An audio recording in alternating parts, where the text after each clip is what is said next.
Good morning, everyone. Welcome to the Cal State Fullerton Varsity Esports Showcase stream. I'm Adam, the CSUF President of Esports. I wanted to thank everyone for coming out today and watching during these hard times. A lot of hard work was put into this stream at almost the very last minute due to campus closures and us having to postpone Seige. We here at CSUF Esports have been working very hard rallying our community of gamers, both alumni, students, and incoming students of the campus, with one thing in mind: Titan Pride. What we're currently going through is truly, it's a historical time. We've never dreamt of experiencing something as tragic as we are going through right now, globally. But I know through gaming and esports, we can unite as a community and come together and enjoy everything we love, which is playing games. And I am so blessed to be a part of this wonderful community and all the volunteer work that was even put in last night to bring you guys gaming. The nice thing is that We're gonna head over to the analyst desk right now. So good morning, guys. How are you all doing today? Doing well. How you doing? Doing good. My name is Austin. I also go by Is It Dead? My name is Travis. I go by Aussie T10. We're both guest shoutcasters from the Norco College Esports Association, NCAA, from Norco College, California. Happy to be on the stream here with the CSUF Esports Gaming Association. I'm actually a CSUF alumni, so it's even extra special for me to be here. We just want to give a big shout out to them and thank them for giving us a guest spot at their desk today. I do want to start off by talking a little bit about our game today. Austin, if you'd like to brief us on. Yeah, sure thing. So, hold on. Did the stream gone for a bit? No, you guys are good. You're all good. Okay, no problem. All right. So if you're not too familiar with Overwatch, it is what's called a hero shooter. It is 2 teams of 6.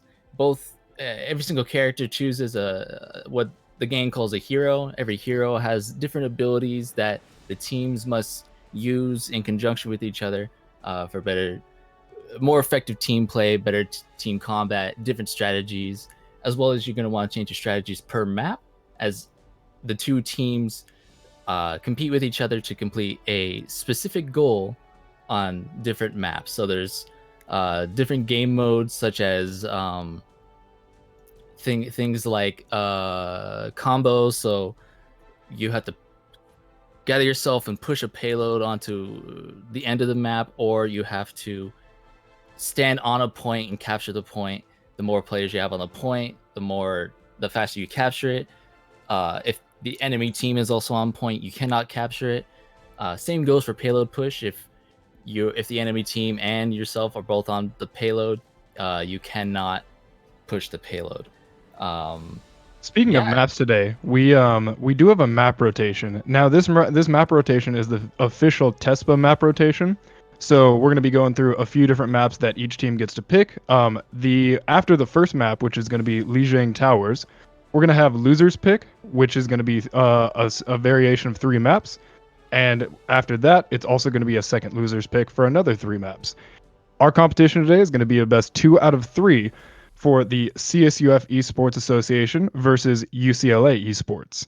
So very excited to see both teams play today. We'll talk a little bit about our players today. On the CSUF side of things, we have Digiflex as one of our DPS damage power. We got Nemesis at the tank position, Patback at the support position, Balls at the damage position again, Nerdaz at support, and Rabbit Season, their substitute, playing in at the tank position. On the UCLA side of things, we've got Halcyon at DPS, Grandissimo at DPS, Shiba Inu at the tank position, your boy Johnny at the tank position, Pupper at support, and Navshik at support. So I'm very excited to watch both teams play, mostly just because both of these organizations have great esports programs, and especially for CSUF bringing esports to their campus. When I was attending the college, we did not have that, so very excited to see that coming around. Very excited to see our 6v6 Overwatch match being played today. I'm sure it's going to be a great thing for this academic organization, especially in the times that we are in right now, doing these remote tournaments and all of that good stuff. Want to talk a little bit about the ranking system, Austin, if you'd like to talk about that. Yeah, Oh no, sure you guys thing. don't. You guys don't have to do that. We're actually gonna get this started very quickly. Alrighty, well then let's hop into game there. So as you can hear, that's Adam. That's going to be the president of the CSUF Esports Club. As he's probably already introduced himself on stream, we're going to be getting in here pretty quickly. If you guys see it on the stream, we're going to start off at Lijiang Tower, as I talked about. We're going to have CSUF on the blue side of the things, and UCLA is going to be on red. Myself and Austin, we're going to be spectating and shoutcasting the game as we go along. Looks like we're going to be entering our first game here. Going to get loaded up. Going to start with the player select. We see a May pick coming out for Digiflex. Initiating match. There we go. Audio is now on the stream. Should be able to see it on stream now. Lijiang Tower is what is called a King of the Hill map. So it is 3 different sets within the same map. There's 3 different points. The objective is to capture the center point and hold it for as long as you can. Every second, I believe, you get an extra point. First to 100 points wins. Ready for battle. And it's as simple as that. It's King of the Hill. Both stand on it. Each team has to dominate it. They cannot control it at the same time. If 2 players are standing on the point, it's null and void, and it's just, I guess you would say, a tie at that point. If at the end of the game, when you get to 99%, there is teams on both, if there's both teams present on the point, it locks out during an overtime, and you'll see a small bar at the top of the screen presenting an overtime bar. 4 seconds till we enter the game here. 1. Starting off, we got Murdaz. Capture the objective. Ooh, I like these picks coming out, just looking at both sides of the field. How are you feeling about their picks? One thing is interesting, especially with the Ana pick. We are currently using the live ban, so there are currently 4 characters not in rotation. They're simply not available. Oh, but we do see some picks already coming out. Wow, a very active game starting off already. These King of the Hill games are very, very action-packed just because there is only 1 point to control. Yeah, Starting off, we see CSUF capturing the point. Point's going to go to CSUF, and they're going to hold on to it. 1%, 2%. We're going to see that ticking up as we go. If you want to talk about that pick and ban that you want to. Yeah, sure thing. So one thing to note is that currently they are running CSUF is blue, correct? Yes. Yeah, CSUF is currently doing a double shield composition, so Sigma and Orisa. Now that is, but it looks like big damage coming out there, breaking through the shield. Yeah, so one thing, the initial Ana pick, right? That Ana was having a lot of difficulty trying to shoot around the various shields. She was a good wall. May putting out that ice wall, a lot of damage coming out through Orisa, hitting through that wall, having to back out, a lot of damage coming out there. A lot of healing coming out, UCLA going down, 3 of their players off the field. CSUF still sporting a full team. 48% on the point there. Yeah, that May making an excellent play with the wall, cutting off their tank, which is going to be a huge resource of health for UCLA. So, talking a little bit about the team compositions for those who may not be familiar, it is a 6v6, and at each position there are 2 players. So we talked earlier about DPS, tank, and support. DPS is going to be your damage output. Those are your squishy characters with not too much health, but a lot of damage. Very dangerous to those to the rest of the team, but they have to stay behind their tanks. Their tanks are going to have moderate amounts of damage, but they're going to have a lot of health. They can absorb a lot of health. And that's where your supports generally focus. Supports are going to be the healing characters. Generally not too much health, but a big, big asset for those teams. If those supports go down, the rest of the team is going to struggle. 90% on the point here. CSUF being very dominant on this alpha point. UCLA just trying to get in, but this double shield comp doing a huge thing. We're going to see a McCree ultimate come out there. Contesting over time is going to dwindle down slowly, like we talked about. CSUF just completely dominant, securing that first objective in our first round of this match. Yeah, they definitely synced up their ults there at the end. You can see that 2 different ults coming out that amplify damage. You have Baptiste, who does his glowing window. Anyone who shoots through that has amplified damage and healing. I believe it's 3 times damage if they haven't reworked that. As well as Orisa, laying down what community calls bongo, and it kind of connects to everyone that's near it, also amplifying their damage. So they combine the 2 and then finish the whole thing off with a May ult, which if you're not, it's a giant AOE freeze basically. If you're stuck in there, you're gonna slowly get to the point where you're gonna freeze, and then they finish it off with a McCree High Noon, which did a combination of all of that ended up bleeding the team out, and they got point control. I see now they're opting for Doomfist. I see that. I think maybe CSUF wants a little bit more aggressive stance here, maybe because UCLA is going to try this shield composition again. Yeah, so one thing to note is that on this particular map, Gardens, there is a lot more mobility. So Doomfist and Wrecking Ball are going to be excellent choices for that, especially with Doomfist ult. You can get up on top of the tower, get really good vantage points, and Ball has a lot of opportunity to knock people off the map. As well as running double Doomfist is going to be an excellent way to deal with that. You can get in and out. Oh, it looks like Wrecking Ball's going down for first pick. What? Different from last round, UCLA is going to take this Bravo point here. As you can see, Wrecking Ball is trying to use that center pillar, trying to swing around and knock UCLA out so that CSUF could move in and take this point. Didn't work out for him. He goes down. Orisa going to set up her shield here. UCLA having a very dominant position, looking to set up. Looking for that pull. As I was saying before, the Doomfist pick, I see now that they're swapping to May and Ana. Doomfist pick initially, I assumed the logic behind it was that, well, Doomfist doesn't really have to worry too much about shields. He can get out, do damage, or get in, do damage, and then get out. But I see now that they're opting for May. Doomfist is very mobile. He's super dangerous, especially behind the shield. A lot of the problem with shields is that these ranged heroes can't get through them. They get blocked up at these doors. Oh wow, a huge ultimate coming out from Hanjo there. Oh, I wish I could. Yeah, that was just a well-placed ult right there. That was. I wish we would have the camera a little bit more focused. Hanjo's ult is going to be that twin dragon. It's a lot of damage coming out in basically a one path going forward. They had the entire CSUF team in one alleyway. They got straight through, got an ace, I believe, on that one. If not a 4-man. UCLA being extremely dominant on this second round. 81% on the point here, climbing steadily. CSUF has got to move in. They've got to get in there. They're opting to go white. Oh, the main ult does come out. Doomfist ult coming out as well, slamming him back down to earth. Overtime clock dwindling steadily. No CSUF present on the point. It looks like it's going to clear out here. UCLA takes the second round. It's going to be 1-1. That Baptiste pick, when you have control of the map, that Baptiste becomes very powerful. He has what they call a lamp. It's basically immortality in a region, and the enemy team has to shoot the lamp before they're able to actually kill the rest of the team that's protected by the immortality. Now, in that case, they had the protection of that center area, as you can see, which made it a lot more difficult for the enemy team to actually pick away at that immortality lamp. So they were pretty protected while in there. They had CSUF had to do something about that if they were going to get in there, but it did not come through. This map is going to be a lot different. As you can see, there's not as much closed space, so UCLA won't be able to set up like they did, especially with that Baptiste pick. So I'm interested to see how they play around this one.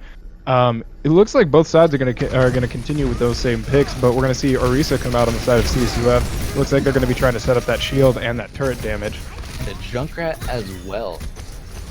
I'm a big fan of the Junkrat pick. I'm always a big fan of Junkrat. I think it's going to work out very well in this map, especially because you have a lot of high ground dipping into lower ground. So Junkrat's bombs coming in.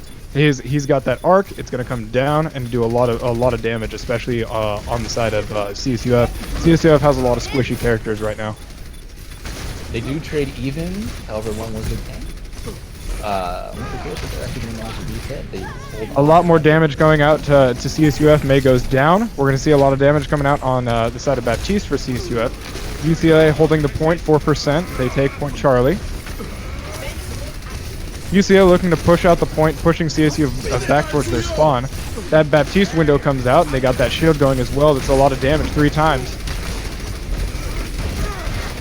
That was an excellent use of the immortality, as I was saying. Put it behind cover. Your team can peek around the outside and not worry about dying. Ooh, they Sigma A lot of ultimates being used on the side of UCLA. CSUF pushing UCLA off the point, contesting the point right now. They're looking thirsty. High Noon coming out. No kill's going to come from that ultimate, unfortunately. That was going to be huge for CSUF, but the shield came out on the side of UCLA, blocking that damage. CSUF being pushed back a little bit towards that hallway. UCLA coming back to that point, no longer contested. That was 50% on the side of UCLA. That was an excellent bongo they had right there. Put it in the back line, amplified damage for everyone else, and they UCLA not moving enough, too far away for them to actually hit. Looking for the perspective of CSUF, we can see just how dominant UCLA is being. Currently, that May wall going up, blocking that entryway. Orisa going to go down on the side of UCLA. CSUF moving in. That's going to be big. They don't have their tank right now. May ultimate going to come out.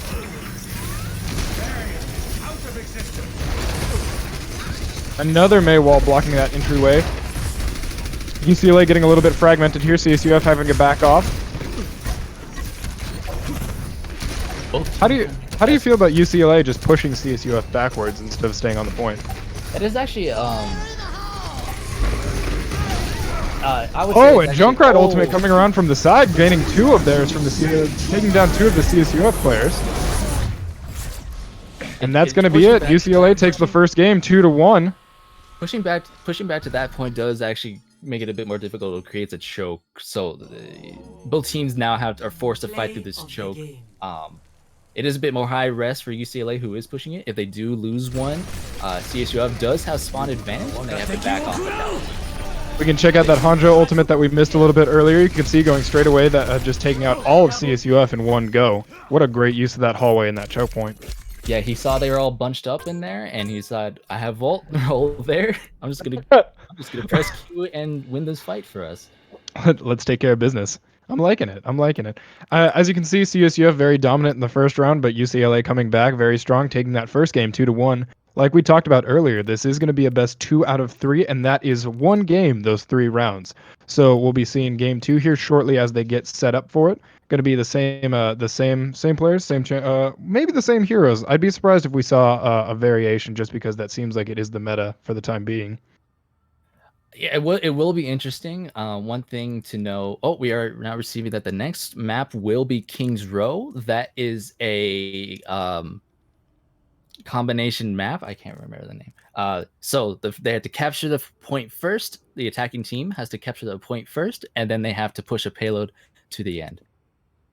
Fantastic. I'm a big fan of King's Row. I think that it was one of the first maps, if not the first map that I played when I myself purchased Overwatch, and so kind of nostalgic, but also just a fun map to play all the way around. I mean, visually a lot of fun to look at, and gameplay wise, just a lot of different tactical and strategic moves you can make there.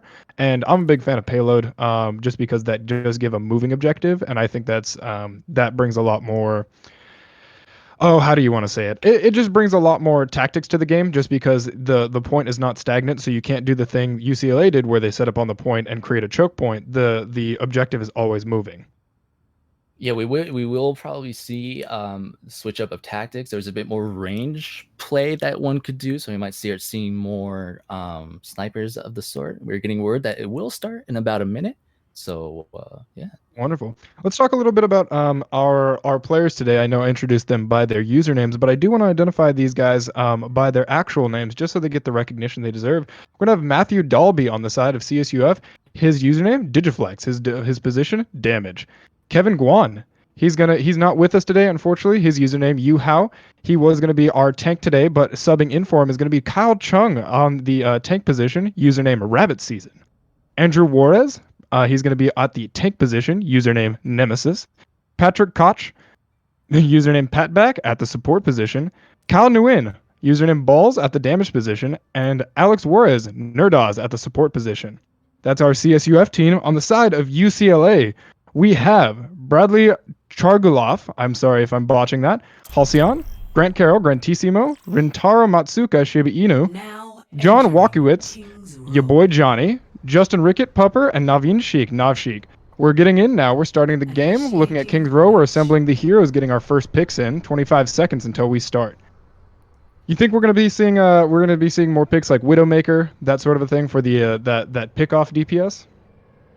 Yeah, one thing that is a bit more important is that one of the characters, Lucio, is banned. Now, Lucio did offer a lot of extra mobility for teams as whole, but with him banned, we're not looking at the potential viability for Ready more for battle. dive-oriented comps. So if the yeah, see, there we go, right there.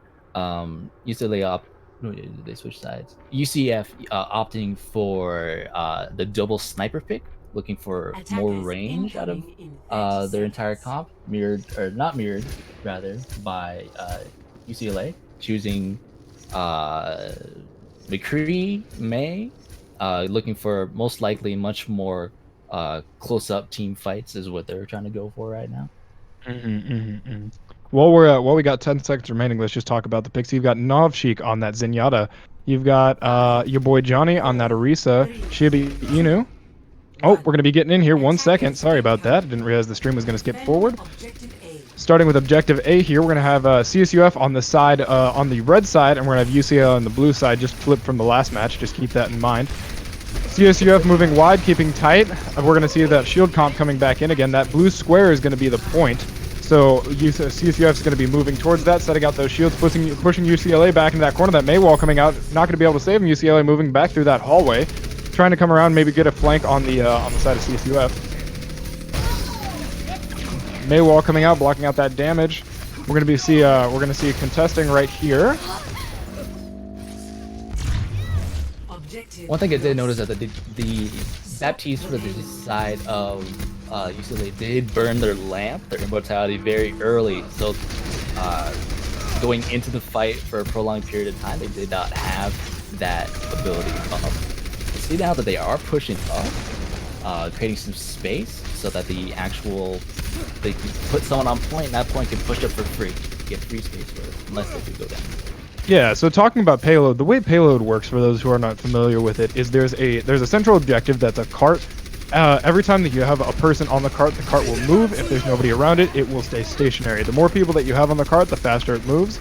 But if the enemy team is on the cart as well, it gets contested and will not move. So as you can see on the side of UCLA, or CSUF pushing forward, trying to create space. Ultimate coming out there from Hanjo, Maywall coming out as well, blocking that damage. Not a lot of damage being done by Hanjo ult, unlike last game. Both shields coming out, the cart moving forward steadily. Payload being contested right there, as we talked about. The Zenyatta ultimate coming out, trying to heal up his team there. Looking at a stalemate at this corner here, CSUF, UCLA trading evenly. Although May did go down, Pupper going down as well. This could be bad for UCLA. However, on the side of CSUF, they lost both May and Hanjo, so the DPS and the blocking is not there. If we're seeing the stalemate, it's probably not going to move anywhere until those heroes get back up. CSUF backing off the payload now, leaving it B. Looks like they're going to try to regroup, come back around, try to assault UCLA head on. UCLA using a lot of ults there, but for not a lot of ground gains. Now the ult economy is shifted in favor of UCLA. The May ultimate coming out big on that corner there, but oh, big Sigma ult being countered by the Transcendent.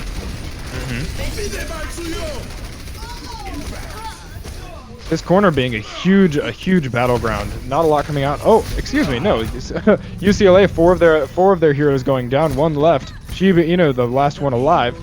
CSUF is going to be pushing forward pretty dominantly.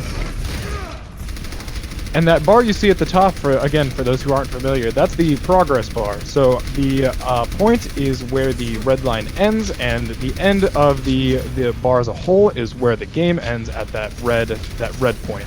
So they're going to be pushing it along. 3 on the cart moving steadily. UCLA regrouping, back alive.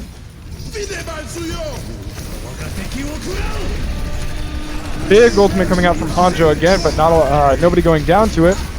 That Baptiste ultimate coming out as well with that window. A lot of ultimates being used, but I'm not seeing a huge effect come out. It did look like the Hanzo ult was there to counter the Baptiste ult, zone them out from using that ability. You do have to shoot through it, so preventing them from actually being able to look through it does essentially make that ultimate null and void.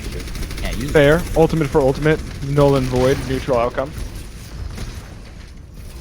CSUF getting pushed back heavily by the UCLA squad. CSUF hanging out in that corner there, looking to regroup, maybe come around and flank UCLA on the side. Yep, there they go. Shield coming out here, both coming around the corner. A lot of damage coming out. You have Maywall up as well.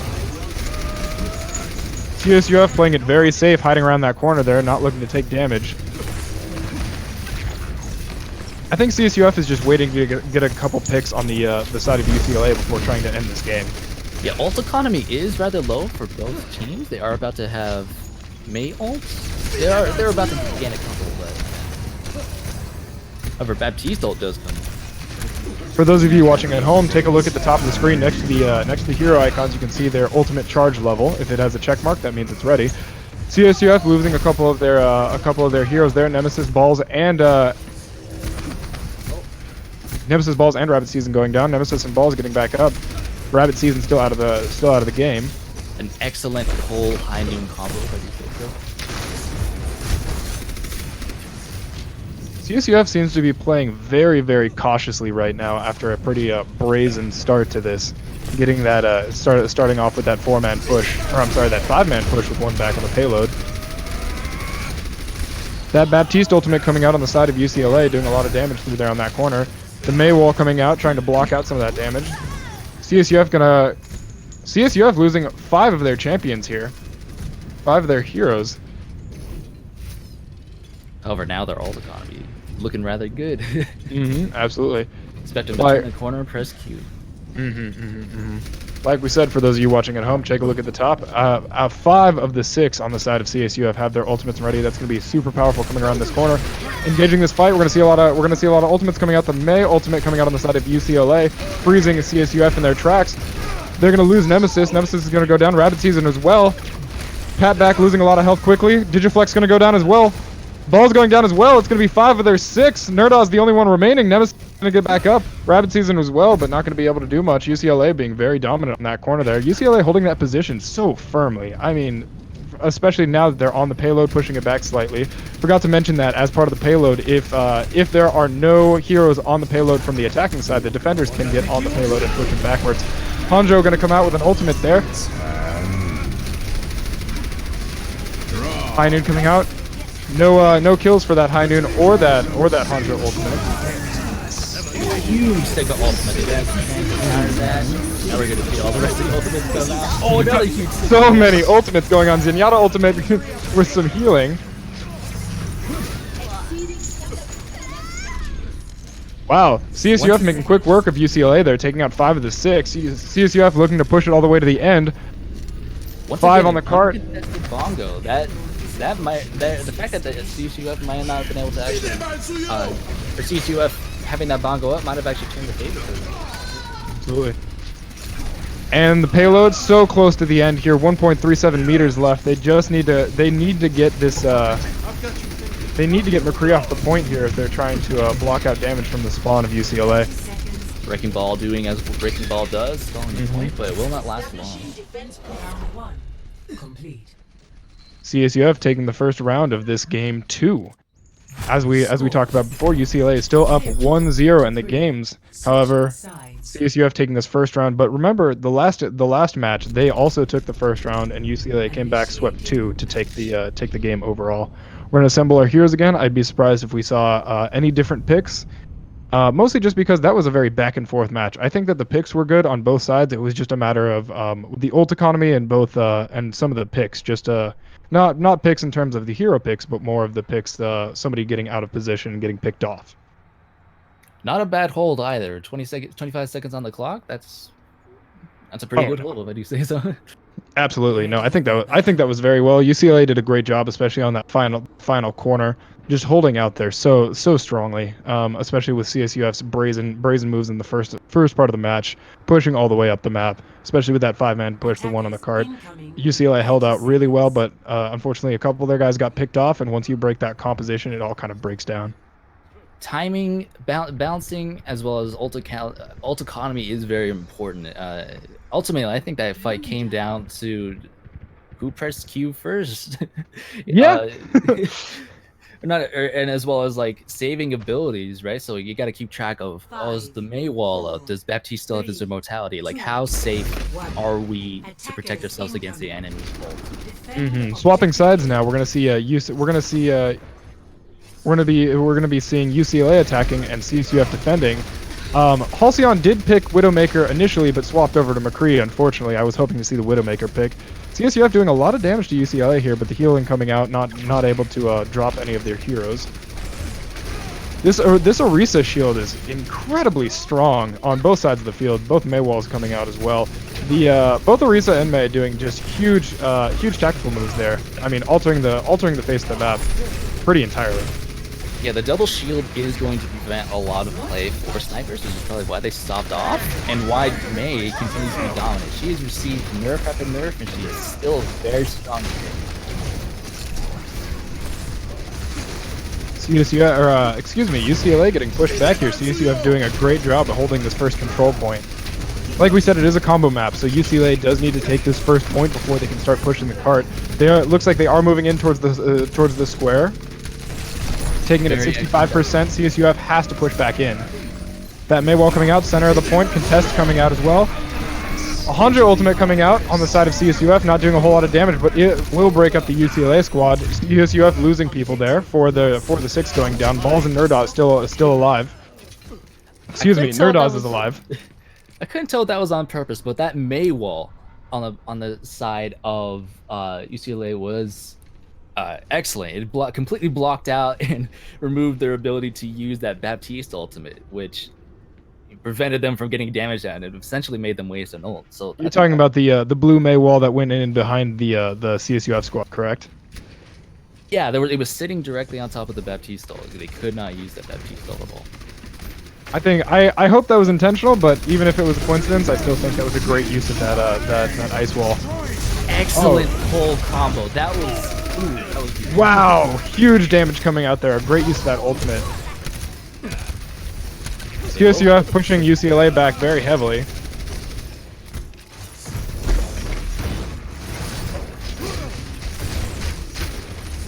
With all these different AoE abilities, Orisa is actually an excellent pick. She does have a pull ability. Sends out this orb that it connects itself to the enemy players, and you can pull them together towards that orb. So in conjunction with that Sigma ult, which lifts them up, ooh, that was beautiful right there. Just one ult to prevent a push. That was excellent use. We're going to see a little bit of a reset here. Both teams trying to group up, taking a little bit of break. The eye before the storm, or the calm before the storm. Excuse me. Oh, here we see a lot of ultimates coming out. The Kree ultimate, High Noon coming out. No kills going to come out from that, unfortunately. Again, this corner is such a battlefield. Turning this corner is going to be one of the hardest things for UCLA to do in this payload push. Pushing it along quite nicely. CSUF retreating back.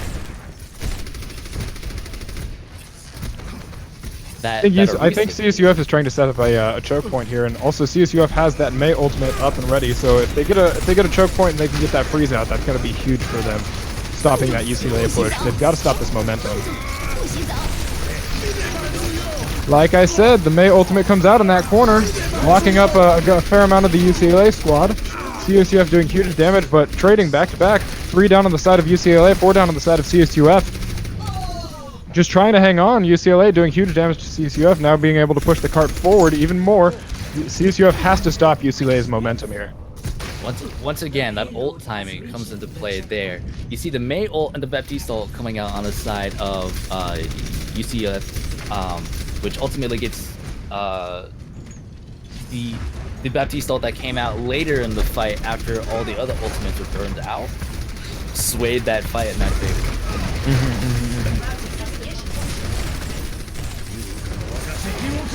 Another Hanjo ult coming out here, splitting the side of UCLA, 5 on one side, 1 on the other. They can't get that pick out though. No kills coming from that. Mei losing a lot of health on the side of UCLA, but it's gonna regain it, gonna get healed back up. Both squads still have 6 alive. Nemesis has his ultimate up on the side of CSUF. His ult economy not looking great on either side. They are going to go ahead and use that single ult, but it did look like he gets stunned out of it, so he does not get the added bonus of slamming them back down. essentially wastes all the damage for it. Excellent pull, both immortality fields coming out. And Baptiste's using his ult a little bit more effectively. UCLA pushing this cart steadily. One person on the cart. CSUF having to back up. Looks like they're getting a little bit fragmented here. They have to group back up in. Transcendence comes out. They cannot use that to counter with ult, such as this turning Mail. Oh, a Mail ult coming out as well on the side of UCLA. Gonna lock up a lot of CSUF. One goes down on the side of CSUF. Two goes down on the side of CSUF. Three down on the side of CSUF. Only three remaining. Half their squad. Payload getting so close to the objective here. UCLA gonna push it in. Looks like they won't be contested. UCLA is gonna take the second round 1-1.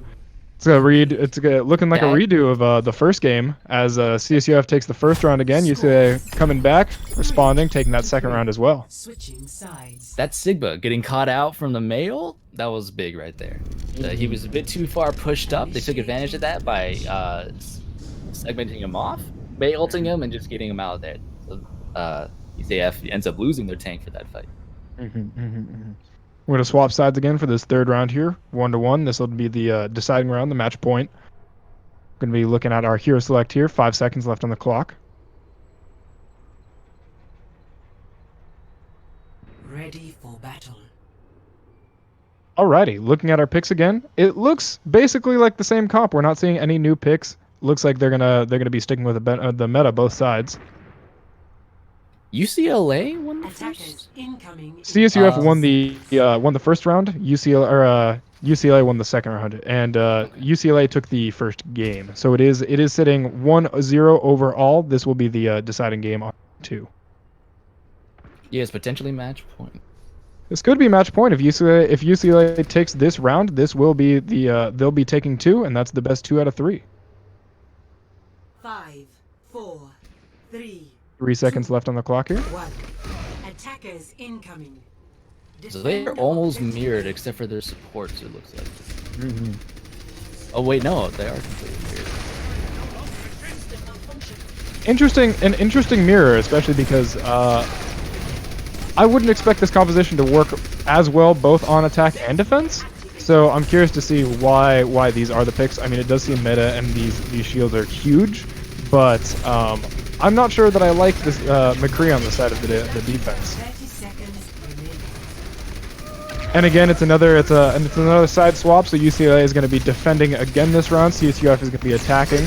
CSUF was attacking on the first round when they took that round point. So hopefully they can do the same on this one. Take it 2-1, make the overall score 1-1, so that we can move into 3. A very quick Baptiste ult? Was that like 20 seconds until ult? Like that was fast. Sigma ult will Overtime. So something to talk about is if CSUF cannot get on this first point within a certain amount of time, they will lose the game right at the beginning. They have to secure this first point before they can start moving the payload. It is overtime, so if CSUF cannot stay on this point, they will lose this round and they will lose the game as well as the series. So CSUF overtime dropping. CSUF gets back on it. McCree going to come out on the side of UCLA, going to take out CSUF. It's the round. That's going to be game 2. They're going to take it 2-0 over CSUF. UCLA takes the series. 3-3. Wow, I did not expect that on the side of UCLA. UCLA just being so dominant right there. They're looking at a really good setup. They got like 4 times as much time to capture just a single tick on that point. It's going to be a bit more difficult to hold off. Oh, excuse me. I think that I screwed up on the tournament rules. So we're actually going to be switching sides here and playing it again. So UCLA is going to be attacking here. UCLA will be attacking. CSUF will be defending. That's my apologies. So we're going to be swapping and playing that one through again. UCLA has to push forward and grab that point. CSUF going to try to push them back like UCLA just did in the last round. Attackers incoming. Well, that's embarrassing. Excuse me. I apologize to all of our viewers. Here we go. I even forgot.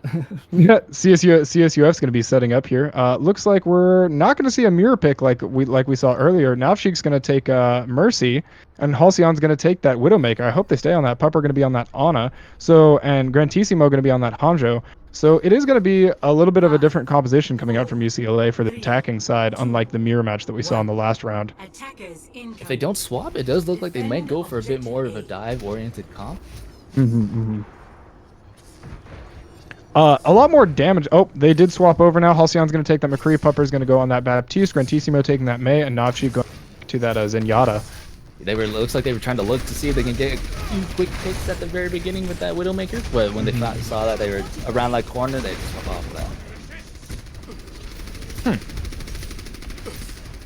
That's disappointing. I really did want to see the Widowmaker. I know that she's not the best in this composition, but I did want to see those picks, especially on this map, by anything, just because you have that second level vantage points on a lot of these corners. We do see a lot of those corners being the battlefields. They have to contest that point. They give up. A big contest coming here. UCLA pushing through though. Both sides losing one. UCLA doing big damage to CSUF, pushing them backwards. I think UCLA is going to take this point here. Victory. All right, UCLA taking it. Team 1. Sweet, UCLA taking the point, taking that round, and taking the match, which makes the overall series 2-0. UCLA takes it. A wonderful play coming out from UCLA there. I mean, pushing straight through, just being so strong. It is disappointing. I feel that that it went the same way as Game 1, where CSUF looking dominant in the first round, UCLA coming back, sweeping the both of the second and the third round. But UCLA just seemed to play a little bit better, in my opinion. I mean, they stuck together a little bit more strongly, and UCLA's usage of their ults, I think, was a little bit more calculated. Yeah, ult timing and ult coordination seem to be in their favor on almost every fight. And that ultimately ends up swaying it in their favor. Yeah, and again, and I'm not saying that CSUF played poorly. CSUF also played very well. Both teams doing a great job. I mean, an absolute wonderful performance. But CSUF just got separated a few times there and got pushed back on the payload of just at a couple critical points, and they just couldn't hang on the same way that UCLA did. So I think that they'll do better, and I'm glad that it's just an exhibition match today, looking out for our Siege tournament, the start of our Siege tournament for CSUF. But honestly, I'm excited. That got my heart racing, and I thought it was a great performance from both sides. Hold on, are we going to Game 3? Is this what's happening? I believe... Yeah, we're gonna be going to Game 3 here shortly. Alrighty. So just for exhibition purposes, I guess we're going to be moving to Game 3 here. So, all right, I'm with it. I like it. It was a best 2 out of 3, so as far as I understand, UCLA does take the series, but since this is an exhibition and just for fun, it's friendlies today, we're going to be playing this Game 3 as well, so we're going to be moving along losers pick, so CSUF is going to be able to pick the next match. All the maps for last pick in rotation are 2 capture point maps. So instead of the combination that as we saw before, or the single point on Lijiang Tower, the match before, it will be 2 capture points, which does it creates this interesting scenario, to say the least, at the second point, in which the defending team typically has spawn advantage. So there's a lot of consistent fighting, and we are receiving word that the next map will be Rialto. Yep, looks like it's going to be Rialto. So on the losers pick for these last 3 maps, they have the choice between Dorado, Havana, and Rialto, and it looks like we're going to be heading to Rialto as per CSUF's pick. Yes, my mistake. I was looking at the wrong line. Yes, so Dorado, Havana, Rialto were the options. We went with Rialto, which is another combination map. So there will be my mistake. It's only a payload map. That's right. It's gonna be the payload game type, so same thing as the map before. One team is gonna have to stick on the payload, push it forward as they fend off the defending team, who is trying to get the attacking team off the payload and push it backwards. Pretty simple. Not too much to talk about with that. For those of you that are joining us for the first time here on the CSUF Esports Gaming channel, we really appreciate you guys being here and watching with us. We mostly overall this whole Siege exhibition is just a great thing for CSUF, especially in the times that we are in. Doing these remote tournaments is going to bring us all together. I think it's a great time for esports just to show off a little bit, show what they can do. And I do like that CSUF is expanding their roster a little bit with the game types they're playing and the events that they're hosting. So big shout out to Adam. Adam is the president of the CSUF Esports Gaming Association. So big thank you to him for putting all this on, and big shout out to the CSUF Esports Club as well. All of them, they all make it happen, and myself and Austin, we both appreciate a seat at the Shoutcasters table. Thank you so much to them for having us. Really excited to look at this game 3. We're getting set up here. Both teams are in the lobbies. We're looking, debating a little bit on the rules here, and then we'll be moving forward into Champ Select. Looks like we're going to be readying up here. How are you feeling about so do you think we're going to be seeing the same compositions that we saw last game? Yeah, most likely. The attackers initially at the first point do have advantage, so they had the option to quickly swap in and out of their champions. But I expect to see much of the same.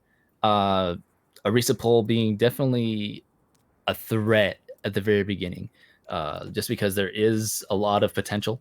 There is like a bit of a point, like a choke point that they did go over for the bridge, right? And either end it can be knocked off. So if you can have characters that do have the potential to knock the other team off, that's huge. But once again, attackers advantage in that case because the spawn room is closer.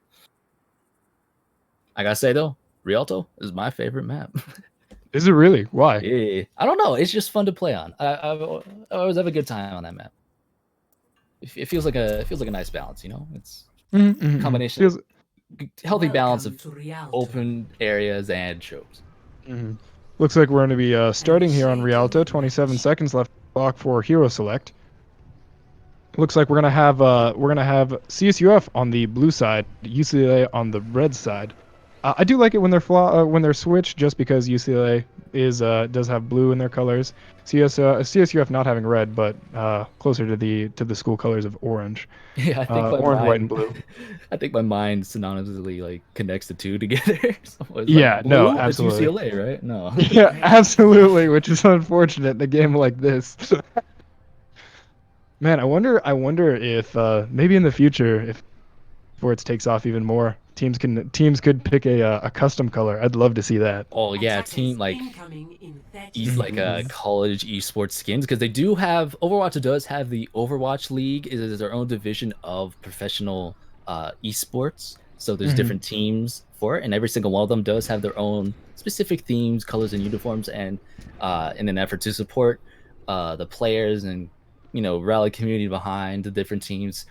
Overwatch does offer the option to get skins for your favorite team for each of these characters. So maybe in the future, maybe have to see some. I would love to see that, especially if each college could design their own. Just seeing their accent colors.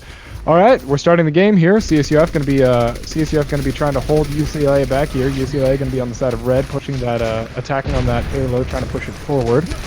UCF opting for some ranged character. Oh, but that's unfortunate that you want to get kicked off immediately. It's gonna make it harder for them to defend. Their healing is essentially cut in half. Or attack, my bad.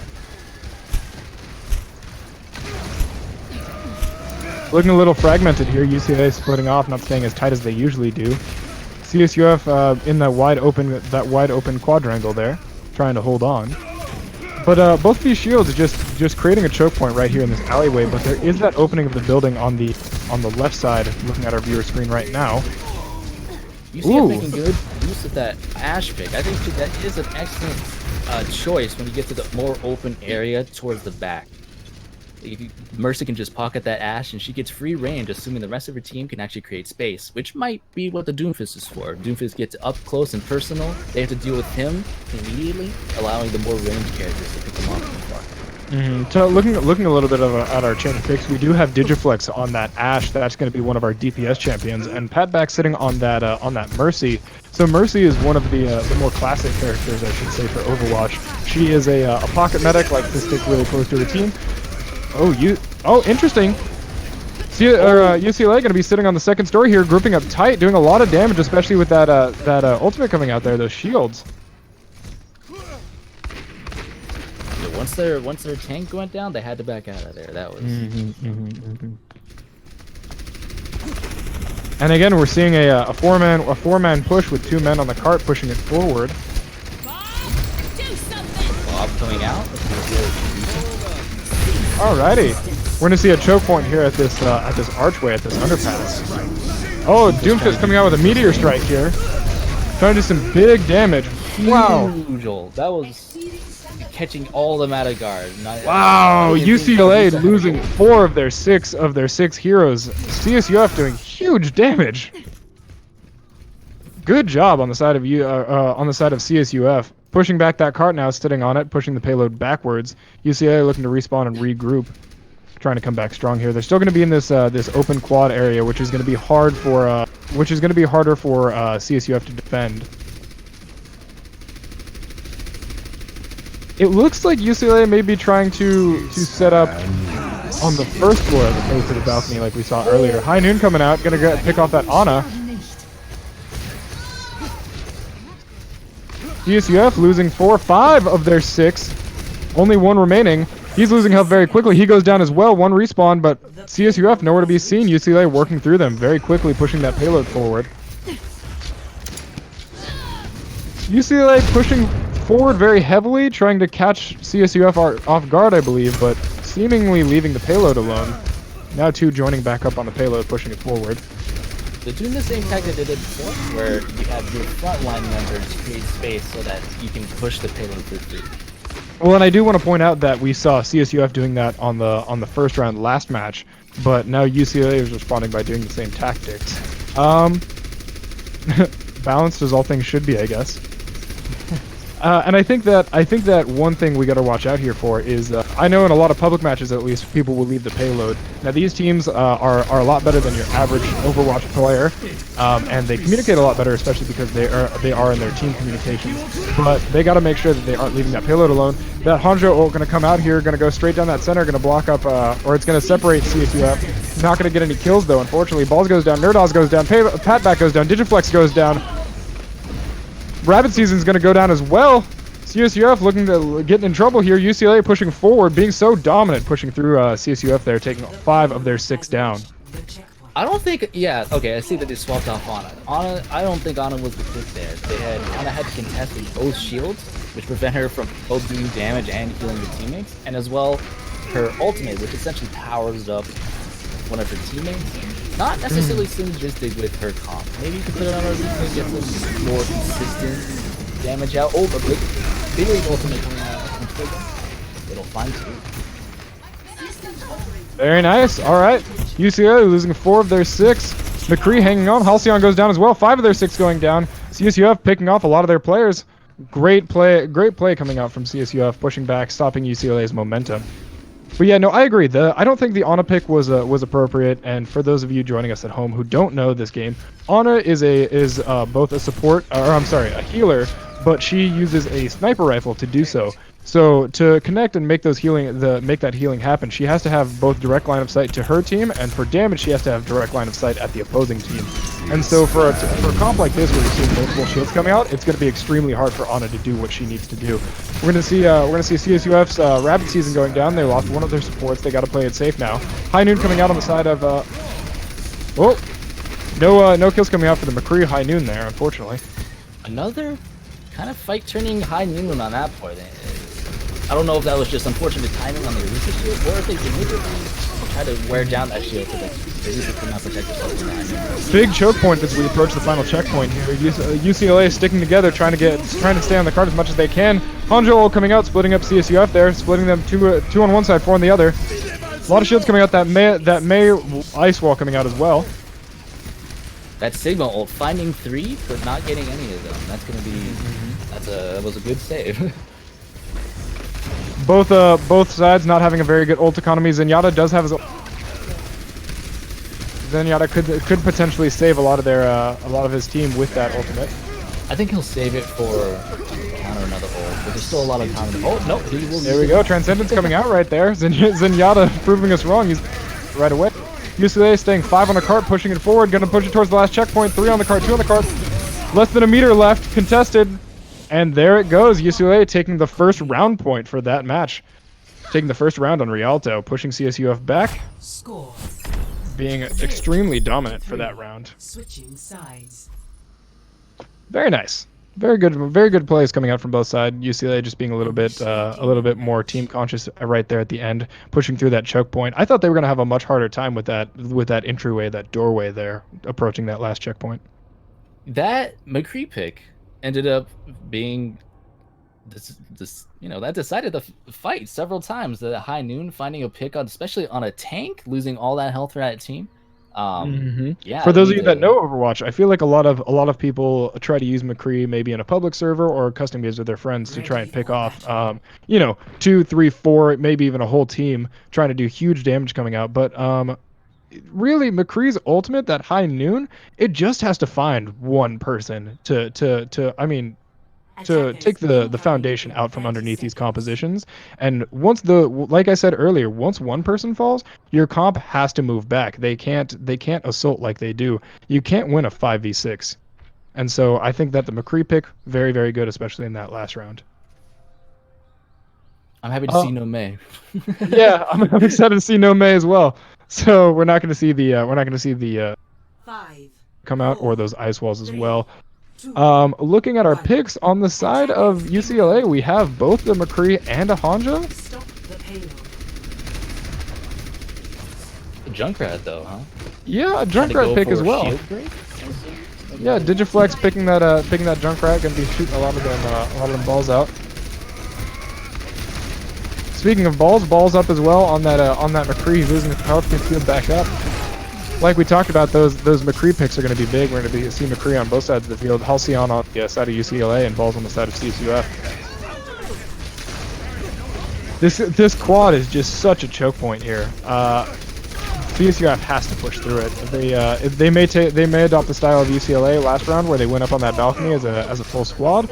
Oh, or maybe not. They're just going to drop UCLA, taking out 4 of the 6 here. CSUF just pushing through, making quick work of UCLA in that quadrangle. Maybe the Junkrat was a good pick in that case. He'd be able to get shots over the shields, attack their backline directly, as opposed to doing nothing but standing shields and not actually doing damage towards the enemy. Yeah, Junkrat's primary damage, as opposed to a lot of the heroes where they use some form of gun or bullets or things like that, where they shoot in a straight line.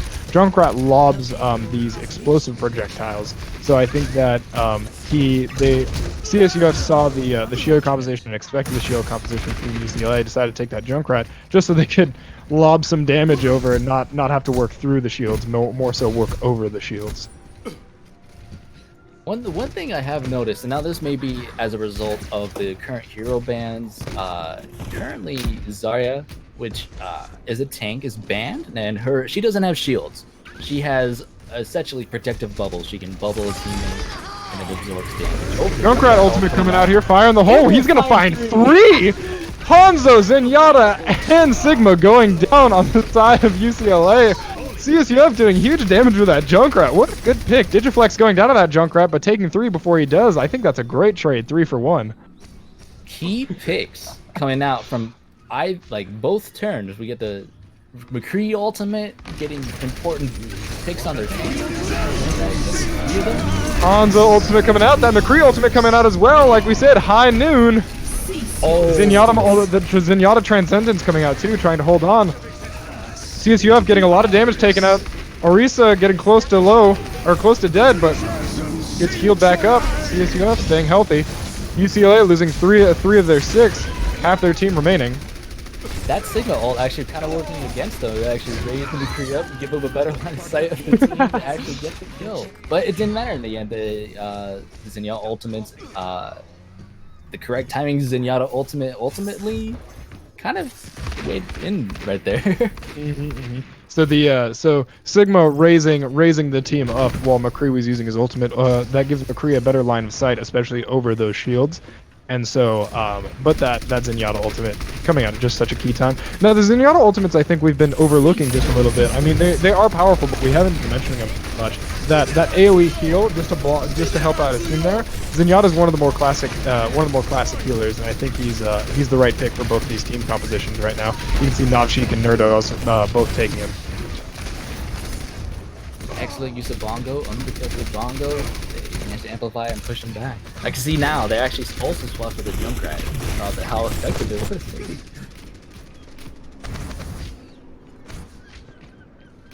UCLA. Yeah, taking that Junkrat. Halcyon swapping off that McCree, no longer doing that that gun TPS, now doing the explosive projectile DPS. I don't know how I feel about that one, if I'm being honest. I don't know how that is for a defending team. Heinen coming out, Ball's picking off two, picking off both Sigma and Hanzo. That's gonna be big for the side of CSUF, taking down UCLA, chucking them through. UCLA losing most of their heroes. CSUF sitting 4 on the payload, pushing it very quickly towards that ending checkpoint. Another Junkrat ultimate coming out here. Picking off 2. Digiflex just doing so much work with that Junkrat. Trading a lot of kills back and forth, but unfortunately CSUF is going to take that point. That's going to be 1-1 on our rounds. The Swisher damage need to stick with their Baptiste when they hear that Junkrat ult come out. That's important. Baptiste may need to start saving his immortality to protect against that if they continue to run that comp. Right, because that immortality is an AOE, correct? Yeah, it's the lamp goes up and it's a cone that goes down and it's within a circle. It's marked on the map. As long as you're in there, you can. I don't know the base health. You can get knocked down to a certain amount of health, but you won't go down further below that amount of health. So effectively immortality. Sweet. Yeah, I think I agree with you. The Digiflex just doing big work with that Junkrat ultimate. Both times he used it, picking off 3 the first time, picking off 2 the second time. I think that UCLA could have turned the tide for a lot of those team fights if they had stuck with their Baptiste and stuck with a Baptiste pick. But I'm curious if we're going to see the so Digiflex is going to stay on that Junkrat even though we've swapped and now the side of CSUF is defending. UCLA is swapping off of Junkrat. Halcyon take McCree again, looking more back at their comfort picks. I don't think Halcyon was as comfortable on that McCree as comfortable on the Junkrat as McCree. Attackers incoming. And we're gonna start round 3 here, 1-1. This is going to be the point deciding here. This should be our last round of our series here, of this exhibition series. So both teams have a lot on the line here. UCLA taking the first 2 games, but we're hoping to see CSUF Respawn take at least 1 game here.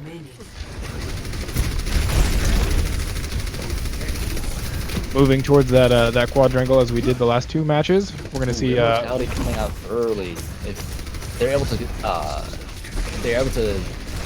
the jump on that, take advantage of how early that came out. Baptiste, it feels like Baptiste on the side of CSUF is a little bit light-fingered when it comes to that, just being a little bit too twitchy. He did get it fast though, so maybe he's not going to get it. UCLA is trying to set up on the balcony as they did in the first round, trying down CSUF. CSUF is going to be a little bit smarter than that, backing up. Oh, here we see a Junkrat ultimate going to come out. Taking a long way around. He's going to be using the stairs, I guess. Oh, he still takes 1 though. Finds that McCree. Halcyon going down. All's on that McCree, finding a couple as well. CSUF chunking down UCLA. We're gonna move to overtime here. They're not gonna be able to find that first checkpoint. Overtime gonna be dwindling very quickly. CSUF taking that round, taking that game 2-1, making the overall score of the series 2-1. UCLA CSUF. They have to contest. Oh, I'm sorry. My apologies. Yet again, that's my fault. Fool me once, shame on you. Fool me twice, shame on me. We're gonna be swapping sides again. CSUF is gonna be attacking this time. One thing to note that I think was, I thought would be important, but kind of ended up not being too bad, was that if you're in the open courtyard, immortality field, very vulnerable. You know, typically you want to put it behind like a corner or something. If you take the upper portion, go to the upper building that overlooks the courtyard, you have a lot more protection for the immortality. So you can see that the defending side, when they used it in the open courtyard, could easily get picked off. But they did not have an ultimate or anything like that that could take advantage of that and get that damage out when the ultimate immortality field could not help the team because it got picked off. Right, and you're saying that because the immortality field is a cone based on height, so the higher it is, the more surface area on the ground. No. Well, it's always gonna be the same height, right? But I'm saying you can shoot it down. Oh, I see what you're saying. It's literally a lamp thing. It's like this little robot that picks out. If you shoot that, immortality goes down. Got it. Oh, Bastion pick going for a bit of a bunker comp. Okay. Alrighty, I'm with it. Halcyon on that Bastion. Orisa trying to protect Bastion with that shield. Bastion's going to be in that turret formation, just putting out a lot of damage there.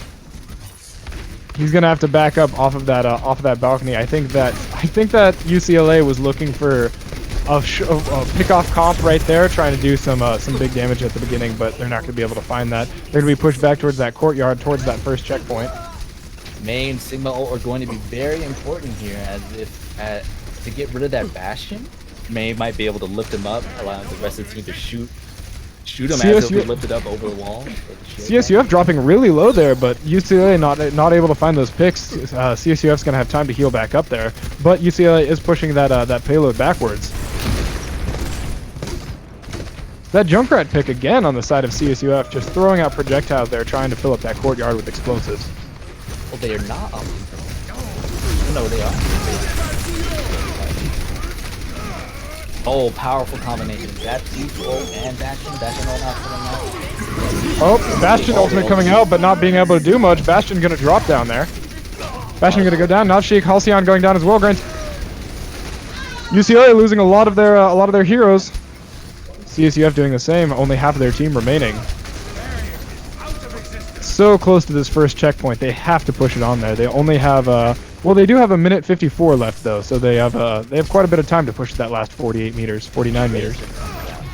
Well, Tracer's going to be looking for the back line. However, they have immortality, so maybe it's to bait out immortality for an ult.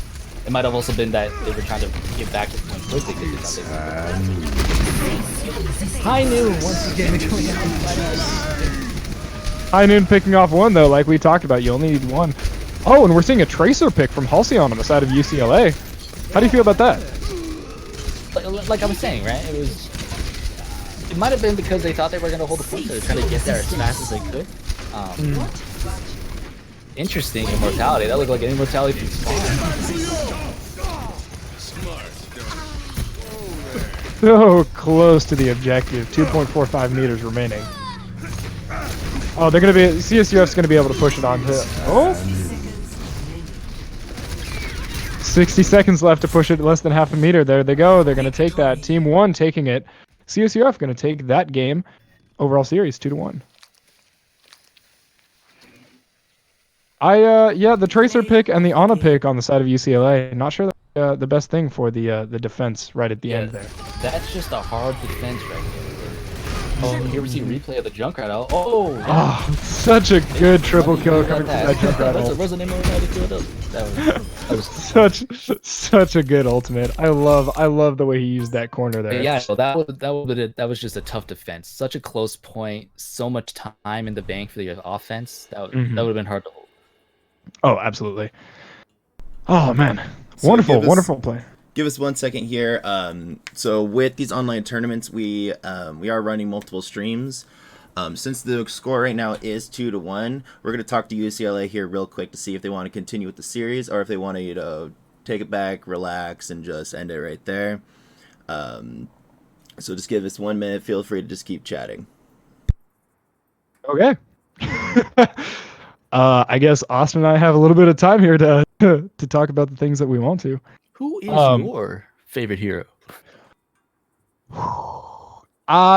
If I'm being honest, it's probably Junkrat. I like playing Junkrat. I think that he can do a lot, especially in pro plays. I should say plays like this. But I also like playing him in public servers, just lobbing grenades, at every single angle that I can. Close second is probably I'm torn. I kind of want to say Doomfist, but also I'm a big fan of Reinhardt. I'm a big fan of the big man with a big shield and a big axe. So, but definitely my number one is gonna have to be Junkrat. Who is your favorite hero? Well, I'm an Ana main. I love Ana, but man, oh man, is double shield not the absolute worst thing for taking on a double shield? It's rough, but yeah, I don't know. I feel with a character like that, it's a nice combination of having agency or importance to actual mechanical skill, right? Because if you know DPS, you miss a couple shots, the other team won't die.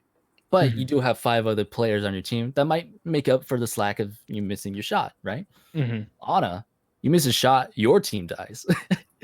So it's a bit more risk there, and that kind of element I definitely like. But once again, with the current bans, current meta, double shield still seemingly having a strong presence despite the nerfs on the part of Blizzard. I almost said Bethesda. On the part of Bethesda. Yeah. Bethesda trying to find their place in the world by nerfing Blizzard's nerfing.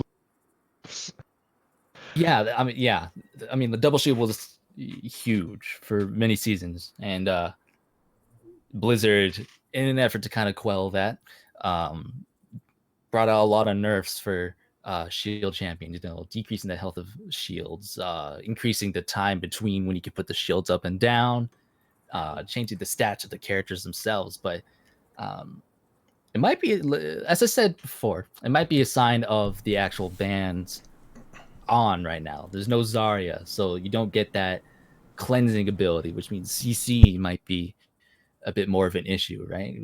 Zarya can attach a bubble to someone. They're unaffected by CC. They can just take damage as long as that bubble's on them and the bubble remains healthy. Yeah, without the presence of that, double shield seems to be the way to go. All right, looks like we're going to be continuing with another game here. We're going to be moving forward. Apparently, both of these teams, CSUF and UCLA, are 1-1 in tournament wins. Now, I don't know how accurate that is, but that's what we're being told here. And we're going to be moving to Volskaya for our next map. We're going to have CSUF on the side, on the red side, and we're going to have UCLA on the blue side, which is wonderful for my my color association. Yeah. Also, I do want to point out on our favorite heroes that you chose a precision champ or a precision hero, and all 3 of my picks were the most AOE, least precision based champs on the entire roster. Yep. Okay. We are looking at Volskaya. Volskaya is a 2 CP map. They have to capture. The offensive team has to capture 2 defensive points, or 2 capture points, and the defense team has to defend them. We did see Digiflex on the side of CSUF hover on top of. Oh wait, interesting. We're going to see Digiflex take the Mei, even though he was going to hover. I don't know. Is this a mirror pick? Are we looking at a mirror pick? 2, 1. Yeah, it's going to be a mirror pick for both sides here. UCLA and CSUF going to be mirror. Continuing with my thought process there, Digiflex was hovering over Torbjorn. Oh, that was building turrets. I think Torbjorn is very strong on Volskaya. I would have liked to see it, but he's going to head back to that Mei, which the Mei, which seems like a comfort pick for him. Yeah, Mei remaining a strong hero pick within this double shield. Ooh, speaking of strong Mei, she's gonna put out that ice wall separating UCLA just a little bit here. CSUF pushing in towards this first control point. Both teams having excellent management of their shields. However, they will find a pick on the side of CSUF. Yes. Sorry. All I'm saying is Blizzard, you need to let them customize their team skins. That's all. Let the colleges be creative. Alrighty, it looks like CSUF is going to take this first control point pretty steadily, 60% on it right now, heading up very rapidly. 90%. And the first point is theirs. Now they have to move to objective Bravo here. Defense point. Objective B. And they've got all the time in the world, 5 minutes 40 seconds left to take this second point. However, defensive team now just has spawn advantage. It will make it really hard for the offensive team. As well as is common with TCP maps, we get a lot of huge long stalls on the second point, just because the defending team continuously have their teammates respawn and contest the point.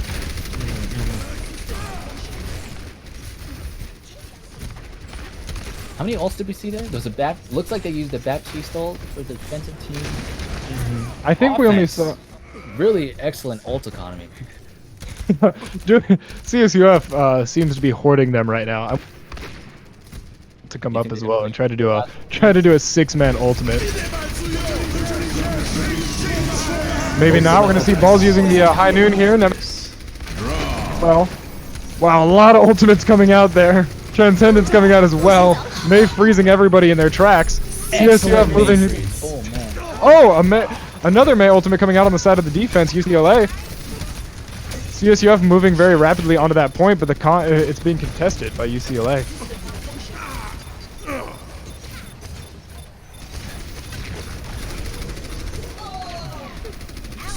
All right, UCLA pushing CSUF off that point there. A couple of shields remaining on the point. They tried to save that May ult for the end, and it did find a lot, but they were not able to properly follow up, mostly because of the picks prior. You know, leaves you damaged. You start losing teammates, you start having to question the cost and benefit to actually using your ult. Is it worth it to ult if we have less people and it can benefit less people on our team? Once again, that goes into the element of ult management. Wow, the Orisa on the side of UCLA just using that hallway as a choke point, just putting turret shots down there just constantly. CSUF's Orisa trying to respond by getting in that doorway and putting out shots as well, but CSUF gonna have a tough time at that large choke point. They're gonna throw out that shield there, try to move forward. That double shield comp coming out. UCLA settling on the point, looking a little bit scattered though. CSUF getting scattered as well. That's gonna be Balls' McCree gonna go down. Patback going down as well. Digiflex going down as well. UCLA picking off 3 of CSUF's sides. They're gonna keep pushing up, huh? Yeah. UCLA pushing out off the point, pushing CSUF back and back. CSUF has to pull off and regroup. They keep finding these picks early on, and that kind of stifles what momentum the offense might have.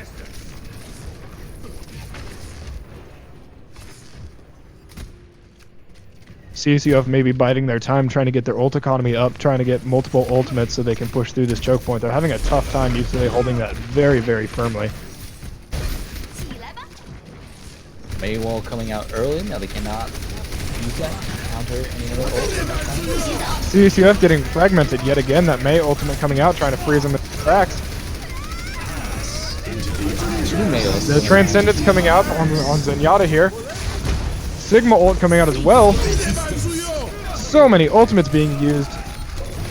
Gonna be a Baptiste window, multiplying that damage here.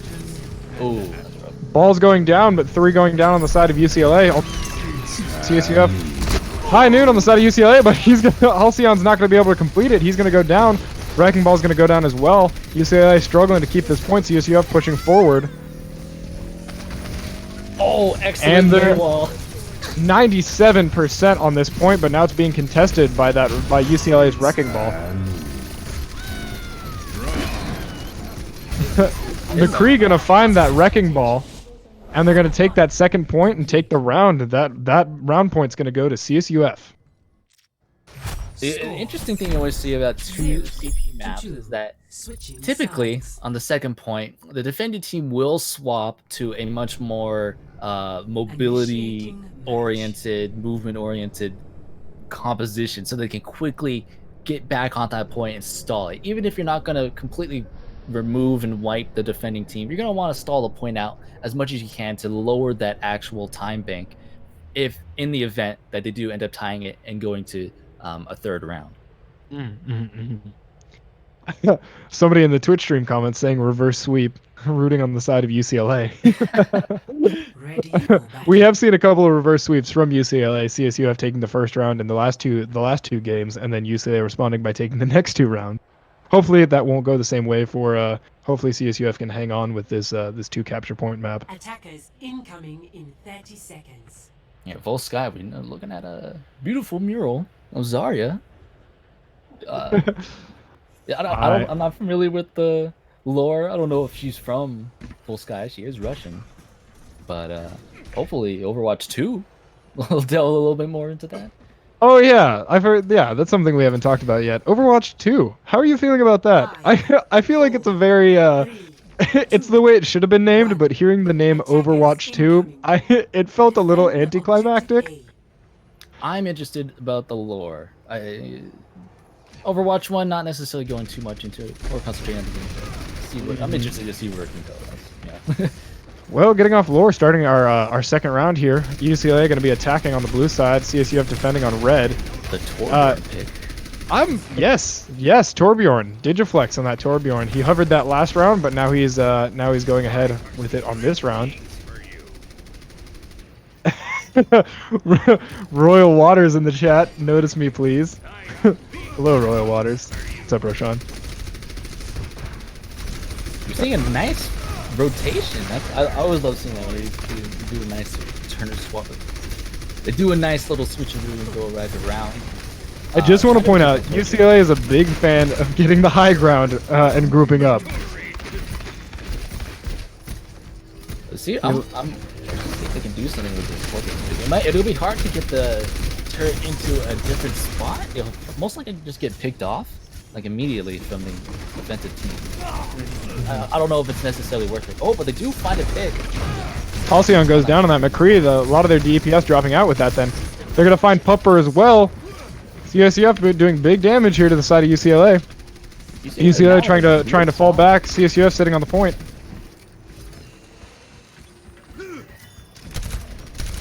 Yeah, it'll be interesting to see what the pick does.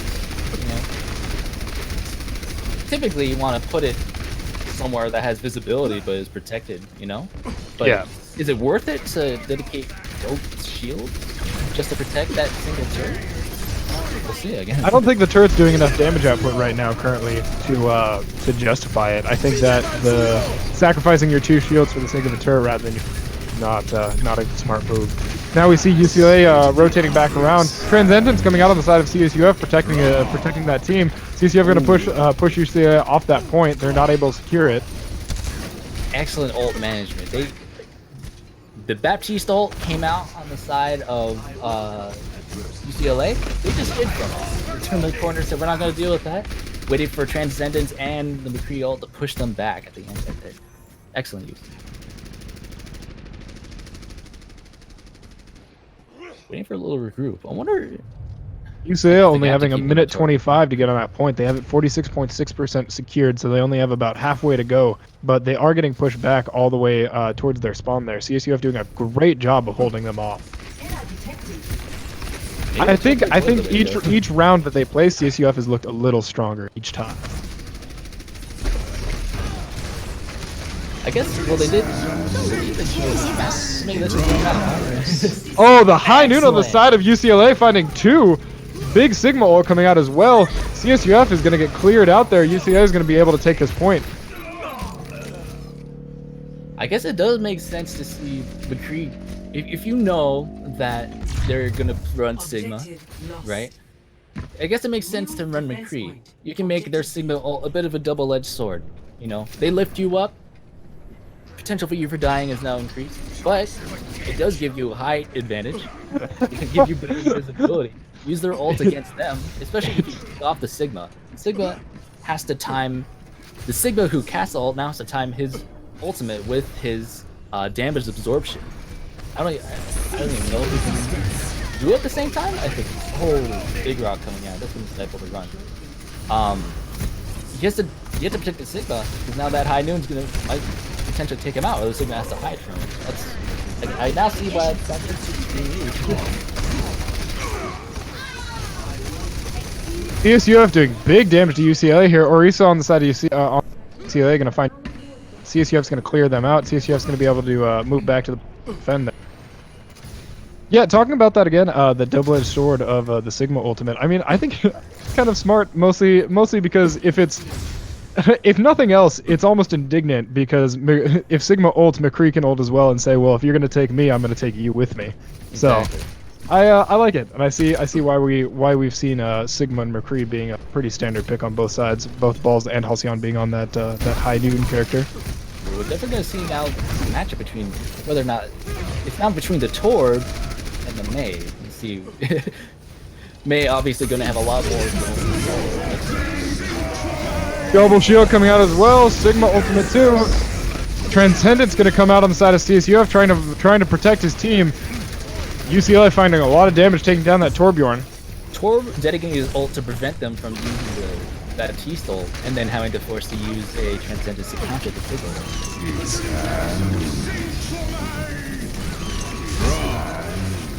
Ooh, a high noon in response to that high noon as well. Going to find that Orisa.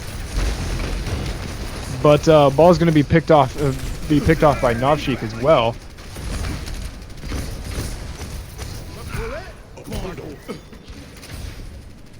Yeah, interesting. Yeah, that was.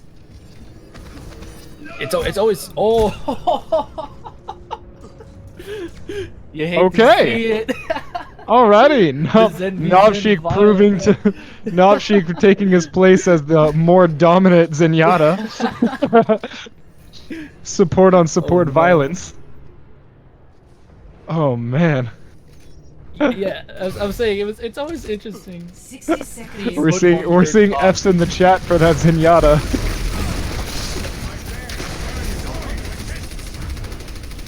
UCLA only having 49 seconds to secure that point. CSUF holding out desperately for this for less than a minute. They have 0% on that control point, which means they have a lot of work to do in this last 39 seconds.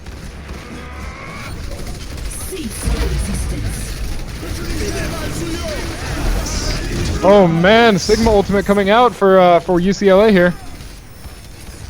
That bongo remained uncontested for a long time right there. That was a huge stun point. Oh, but that was Transcendence coming out as well. Novshik's gonna go down.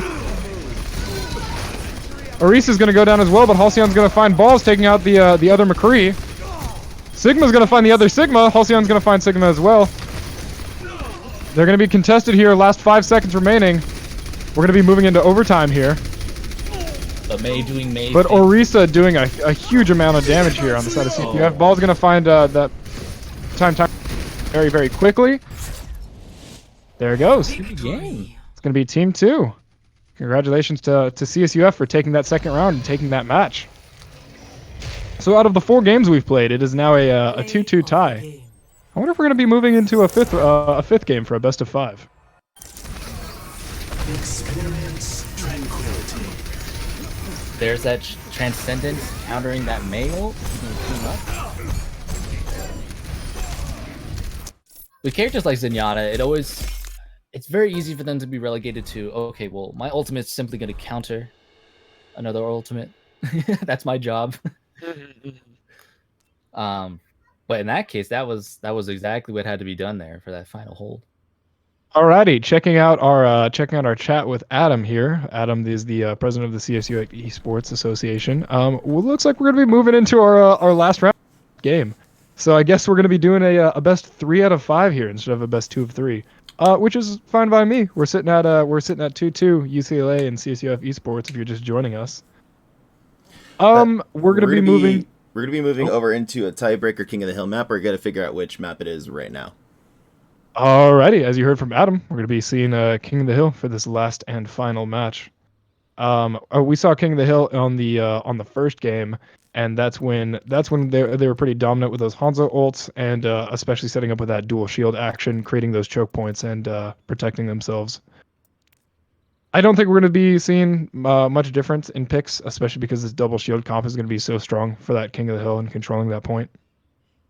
Yeah, especially with I keep going back to these bans, but these bans that updated every week ultimately decide the meta for the week. So with the removal of Zarya, bringing on the usage of the double shield, you see Mei Now, typically, an excellent counter for Mei would have been Farah. She flies over walls, stays out of reach of Mei. Mei has to hit a ridiculous right click on Farah, and that's not even guaranteed. So she was an excellent counter. She's banned, though. So Mei, essentially kind of uncontested in this meta, it's remaining strong, she's been picked every match this game. Hasn't always been the deciding factor, it seems. A lot of the times her ultimate seems to be ulted out, or the team can't follow through and get the picks they need. But she remains like 100% pick rate at this point. Yeah, and I think you make a fair point. So talking about our live bans, for those of you that may not know how Overwatch works, for a lot of competitive games, especially ones like League of Legends where you can ban out champions, in Overwatch, especially competitive Overwatch, the players in the game do not choose the bans. The live bans are selected by Blizzard, who is the creator of this game. So each week the bans swap around. 4 different heroes get banned out. So like we've been talking about this week, it's Zarya, Symmetra, Pharah, and Lucio. All 4 of those guys being banned out, which basically sets the meta to, as you were saying, the characters that we're seeing now. So it looks like we're gonna be starting up here in just a moment. You guys will see it on the screen. Also checking out the screen, the stream. I hadn't noticed this, but it is kind of funny that you have a dog on your profile picture and I've got a cat. I don't know. There's something to be said there about that. Really. Hey. Yeah, actually, it's been like that for years and I never noticed. That's wild. Alrighty, we're gonna be moving into our last match here. Best of 3 out of 5. We're currently sitting 2-2. UCLA Esports versus CSUF Esports. For this last match, thankfully, UCLA is going to be on the blue side. CSUF is going to be on the red side, which pleases my color recognition. We're going to be 30 seconds here on the preparation. We're going to be moving into our hero select. Looks like everybody's going to be choosing what we've been seeing so far. The Zenyatta, the Sigma, the Baptiste, the McCree. Oh, but we're going to see Digiflex going back to that oh, excuse me. Oof. We're going to be seeing the Orisa as well, but we're going to be seeing the Junkrat Digiflex. On the side of UCLA, Halcyon's going to be going on that Torbjorn, which is something that we haven't seen Halcyon play yet. Or we haven't seen Torbjorn on UCLA side, only from CSUF. I'm curious to see what their plan is here. Yeah, no sniper control with the Hanzo for this King of the Hill map. But I suppose there is a lot of choice points here, so maybe they're trying to aim for more of a more ways to protect the turret. Cut off more lines of sight, cut off more people. Somebody in Twitch chat saying hashtag Digirat. Digiflex is Junkrat. I like it. Alrighty, big contest coming out here. Orisa's gonna get pulled to the bottom floor. She's not gonna be able to do much there. Looks like UCLA is going to be securing the point, taking it away from CSUF. CSUF getting pushed out there. They're going to have to group up. CSUF's Orisa is going to go down. Rabbit Season can't hold on. UCLA being super aggressive, pushing in on CSUF, wanting to push them back towards their spawn. Oh yeah, getting that Orisa out of position initially, that was important right there. But it seems like coming around. Alrighty, ooh, big rock coming out there, not connecting. UCLA getting pushed back off of this point here. CSUF UCLA taking a side on this point here. Junkrat ultimate gonna come out here. Is it gonna connect? Is not gonna connect, unfortunately. We're gonna see Mei go down, Pupper going down as well, Halcyon going down.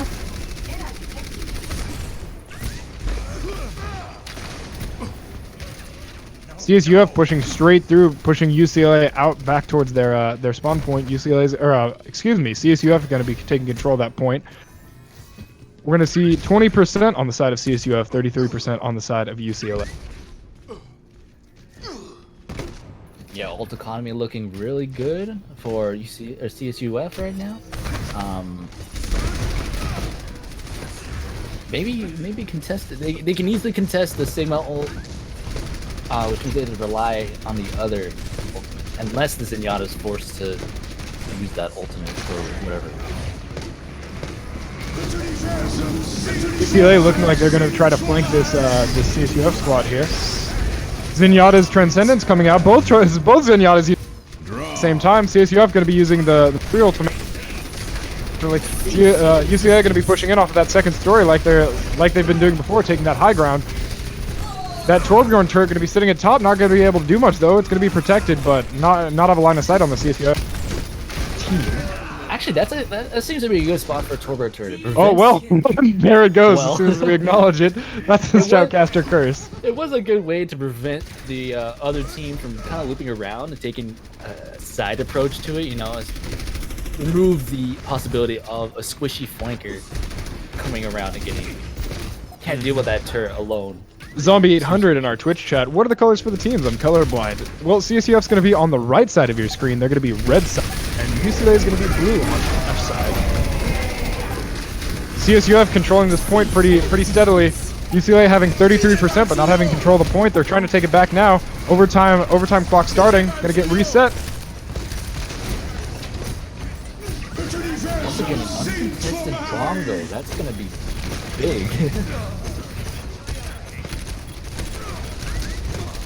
But that's Horror doing work. He's trying to get in there. Oh, excellent. Overtime going to be dropping. CSUF taking control of the point. That's going to be it. They're going to secure that objective and take that first round. Score 0-1. Somebody in the chat saying, "Hey casters, can you use sign language? I can't hear." Ready for battle. Maybe next time we'll get some webcams going. Have an ASL interpreter. Alrighty, we're going to be starting our second round here. It's going to be same second verse, same as the first. We got UCLA on the blue side, left-hand side of your screen. CSUF is going to be the red side, right-hand side of your screen. Just a reminder, the overall series is 2-2, so this will be the deciding game. Best of 3 out of 5. 5. I think it's rather interesting, right? 3, So, 2, 1. speaking of on Overwatch news, it seems that the game is going to be quite different in a couple of days. There's two things coming out. New hero coming out on the 14th, the Echo, as well as they're changing the method for bandwidth. Instead of being more hand selected and random for the top of the tier, right? So the owls and contesters. Bandless will now be uniform across both things. So competitive play in public lobbies as well as Overwatch League, and that'll be derived algorithmically, as they stated, looking at top level play. We will see the point right now going over to the side of UCLA. Right? Yep. Yeah. It's gonna be second versus same as the first. UCLA taking the point here. Gonna be they secured it first in the last round as well. We'll see if CSUF can respond just like they did. CSUF getting pushed back a little bit here, but pushing forward underneath that shield. They're gonna group up very well here at this choke point. UCLA taking the high ground again. Seems like the UCLA special grouping up on the second story. They're gonna be using that Baptiste ultimate to multiply their damage. CSUF backing off smartly, using that pillar to defend. That Junkrat ultimate gonna come out. Halcyon's gonna find balls on the side of CSUF, but CSUF's Junkrat is gonna respond, getting a triple kill with that ultimate. It's big. It's big every time. It's the third or fourth time. Digiflex doing work with that wheel. That's play the game right there. He follows it up with the percussion mine. I always forget what it's called. Hashtag Digirat. Do you need a hug? That ultimate was huge. Yeah, the squishies getting pushed off high ground made them essentially kind of really vulnerable. They're taking advantage of that. Getting them off. The other thing I really like about that Junkrat ultimate is UCLA takes the high ground there and they group up. We've been seeing that in the past few games. And Junkrat's ultimate can climb walls, so he smartly used that, gets up around the back and takes out 3 of them. It's going to give CSUF some pretty solid control of this control point now. CSUF adopting UCLA's tactics, using that second story as kind of a vantage point. I would not go through the building, especially with that Junkrat. Yeah, now they're swapping over. That Junkrat can just stand for that building, get some easy hits, some easy ult turns. Already has ult. Okay, another ultimate coming out. Not gonna connect. UCLA moving in. Wow, a huge ultimate coming out there. 63% on the side of CSUF, 47 on the side of UCLA. Close match here. Big. UCLA gonna find some picks on the on CSUF side, taking a good chunk of the team down. UCLA gonna secure that. Gonna secure the control point. Gonna try and gather some of their percentage back. That Sigma ult was huge. It, uncontested. They couldn't really do anything about that. As the enemy Sigma. Hold on, whose Sigma ult was that? I'm trying to look. Sorry. The UCLA Sigma ult catching the CSUF Sigma out of place, unprotected by the team, moving the tank from that spot. We're gonna see an Orisa ult come out from the side of CSUF and a CLA gonna try and get CSUF, but looks to be slightly misplaced. You see CSUF just backing up off of that. We're gonna see a Junkrat ultimate come out. Digiflex taking out Halcyon. That means that that UCLA's Junkrat is not gonna be in play for this time. And a Hanzo ultimate coming out on the side of CSUF. Gonna be trying to split up UCLA. CSUF opting to use the Zenyatta ult for pressure as opposed to the response. We're going to see overtime here. UCLA having control of the point, 99%. CSUF only having 73%. UCLA has got to contest here. The overtime bar sitting at the most is going to be dwindling shortly here. UCLA taking the objective, taking round 2 of this game. It's going to be 1-1 CSUF UCLA. This last round suddenly becoming the to take it all. I gotta say, from the reports we got, both teams have 1-1 in these competitive matchups, and it's now 2-2 in the overall series games. And now in this game, it is 1-1, best 2 of 3 inside of this. This round is the deciding round for the series. It is the last round that we will see from these teams. Super excited to see their playstyle in this last one. I think that they're going to play really sick. Although we are seeing your boy Johnny on the side of UCLA. Oh, hovering a Winston pick, but he's heading back to Orisa as well. Oh, I was hoping for the Tracer pick from Polygon right there. Or Halcyon, my bad. My heart is racing for this one. I'm super excited to see what we got going on here. UCLA going to be pushing in. CSUF going to be meeting them, and they're both going to be sitting on opposite sides of the map here. Going to be coming in through these choke points. UCLA doing their special move where they take the high ground, grouping up on that second story there. That Junkrat trying to find a perfect angle, try to arc over, maybe bounce off that back pillar. Oh, the objective is live. CSUF taking first control of it, but UCLA coming in to contest it. Oh, never mind. I was going to say that they initially split the tanks in the part of UCLA.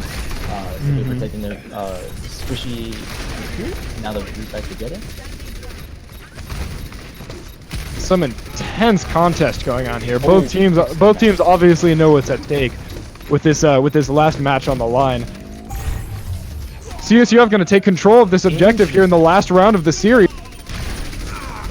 UCLA having pick advantage, still giving the point over to CSUF. It looked like they were about to take it back. Yeah, CSUF falling pretty harshly. Only half their team remaining. UCLA seems they're going to take the point back. Like we've seen in the last couple rounds, CSUF is first to strike and take the objective, but UCLA is quick to respond and take it back. UCLA is gonna hold on pretty heavily here. UCLA has some time to and maintain their nest. We'll see if they group up here on the second level as they usually do. UCLA's percentage now surpassing CSUF. That means they're in the lead here in the last game of the series. CSUF opting for the way around and it's the first push.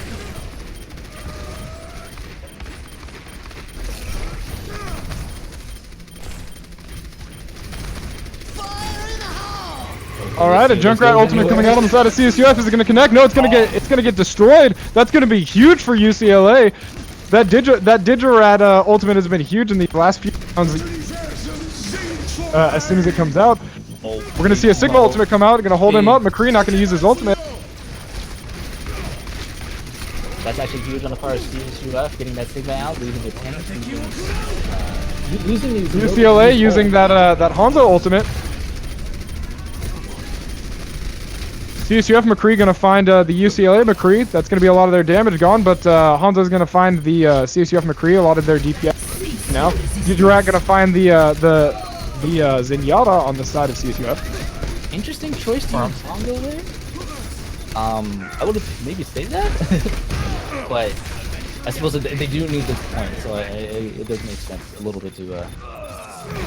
This isn't looking great for CSUF. UCLA holding on to the point, having 87%, but CSUF now going to take it back. They have a lot of work to do. Only 20% completed so far. They have to take this. They have to hold out strong. UCLA going to have time to regroup here and assault it, but CSUF looking a little bit fragmented here. I think they need to group together a little bit more strongly. Digiflex going to throw out some explosives there. Digiflex might be able to hold this this choke point here with his explosives. UCLA opting to flank around, come in from the other side. UCLA with a bit more time on their hands, taking a longer approach, scoping out, thinking about what they need to do. While this isn't looking great for CSUF, CSUF does currently have control of the point, which is going to be huge, but UCLA has their time because CSUF only having 54% out of that 100% they need to take this final round. UCLA, however, moving strongly in onto this point. We're going to see a high noon come out. Is it going to connect? It's not gonna connect there. We're gonna see a second high noon come out. We're gonna see the Zenyatta ultimate as well. Balls' ultimate is gonna connect and get Hanzo their DPS. 70% on the side of CSUF. Digiflex not able to connect his ultimate as the Sigma finds him and takes him out. 80% on the side of CSUF. Creeping closer and closer to that UCLA point. UCLA going to take the point back, however. This is going to be bad for CSUF. CSUF has to be shaking. They've got to get in that point. They've got 92% now. So close to the end. So close. UCLA is seeing the win in sight. Ball opting to go around. Hopefully touches. He does touch. But again, Wrecking Ball looking like he's going to try to contest and give CSUF enough time to come back and take this point. There comes the Transcendent. Taking tank. Oh, but they managed to out. Hanzo ultimate coming out from UCLA, but not going to be able to connect. This overtime meter staying at the max. Wrecking Ball resetting this overtime meter. It's going to drop. It's going to go down. UCLA is going to take. UCLA takes the round, takes the game, and takes the series. That's going to be it. UCLA takes it 3-2. Dang. Wow. So close. What is there to say? Both teams played extraordinarily. CSUF just got caught out in that last team fight there. Gonna take a look at this. We're gonna take a look at this play of the game from Sigma here. I was talking about initially where I caught out the other Sigma, getting them down. Lose the potential there. Whew. Wow. Well, I think yeah, both teams played extraordinary there. So close, coming down to the final round of the final game in that series, making, as far as I understand, making the competitive score of these two teams 2-1 on the side of UCLA. Looks like that's gonna be it for them. We got about 5 minutes until we got our transition, so you'll be hanging. Austin, what's your thoughts on that last match, that last round there? That got good. I was a little worried at the beginning. I'm like, oh, I kind of hope this isn't a sweep, you know? It's a bit more exciting to have a closer game. But man, they UCLA and CSUF making that as close as they could. Yeah. I mean, again, like I said in my introductions, I am a CSUF alumni. As impartial as I try to stay between these two teams, I am partial to CSUF. However, it's heartbreaking to see it. You hate to see it, but UCLA takes that last round. But they did it in the most exciting fashion. I think that's the best we could have asked for this this exhibition match in our siege tournament here. The Digiflex Junkrat pick, the hashtag Digirat, that was exciting. I loved that. I think that was one of my favorite things about those last games. Oh yeah, no, that's definitely. No, yeah. I'm one that doesn't like double shield. That's my thing. I don't like it. Shoot red pixels as much as you want, but Yeah, see, whenever anytime they switch it up and get a different pick, I didn't really expect. The Torbjorn pick, a viable pick. That's kind of meta. Always nice to see. May being strong. You don't really like see. The May was obviously strong. I mean that ice wall is huge. The freeze ultimate is huge, especially when you get that AoE effect in one of those tight spaces. I personally didn't like the Torbjorn pick. I thought that it wasn't. It's a good pick. I think it fits into some compositions, but I think for the playstyle of these two teams that we had seen in the various games, I think the Torbjorn coming out that late in that late of a game, it didn't work out as well as it could have if we maybe saw that pick a little bit earlier. Also, the back-to-back broken tires for the Digirat. I think that's what kind of sealed the deal for CSUF. UCLA got smart, decided to focus on the Junkrat ultimates just because of how effective they had been. I think that if Digiflex had been able to land either one or both of those tires, that we maybe could have seen a different outcome for CSUF. Oh yeah, no, we definitely see a lot of key ults, key picks coming as a result of the ults from the likes of McCree and Junkrat. Junkrat often just completely removing the need for a team fight, saying, Yeah. "I just want half this team gone. They're gone. Bye."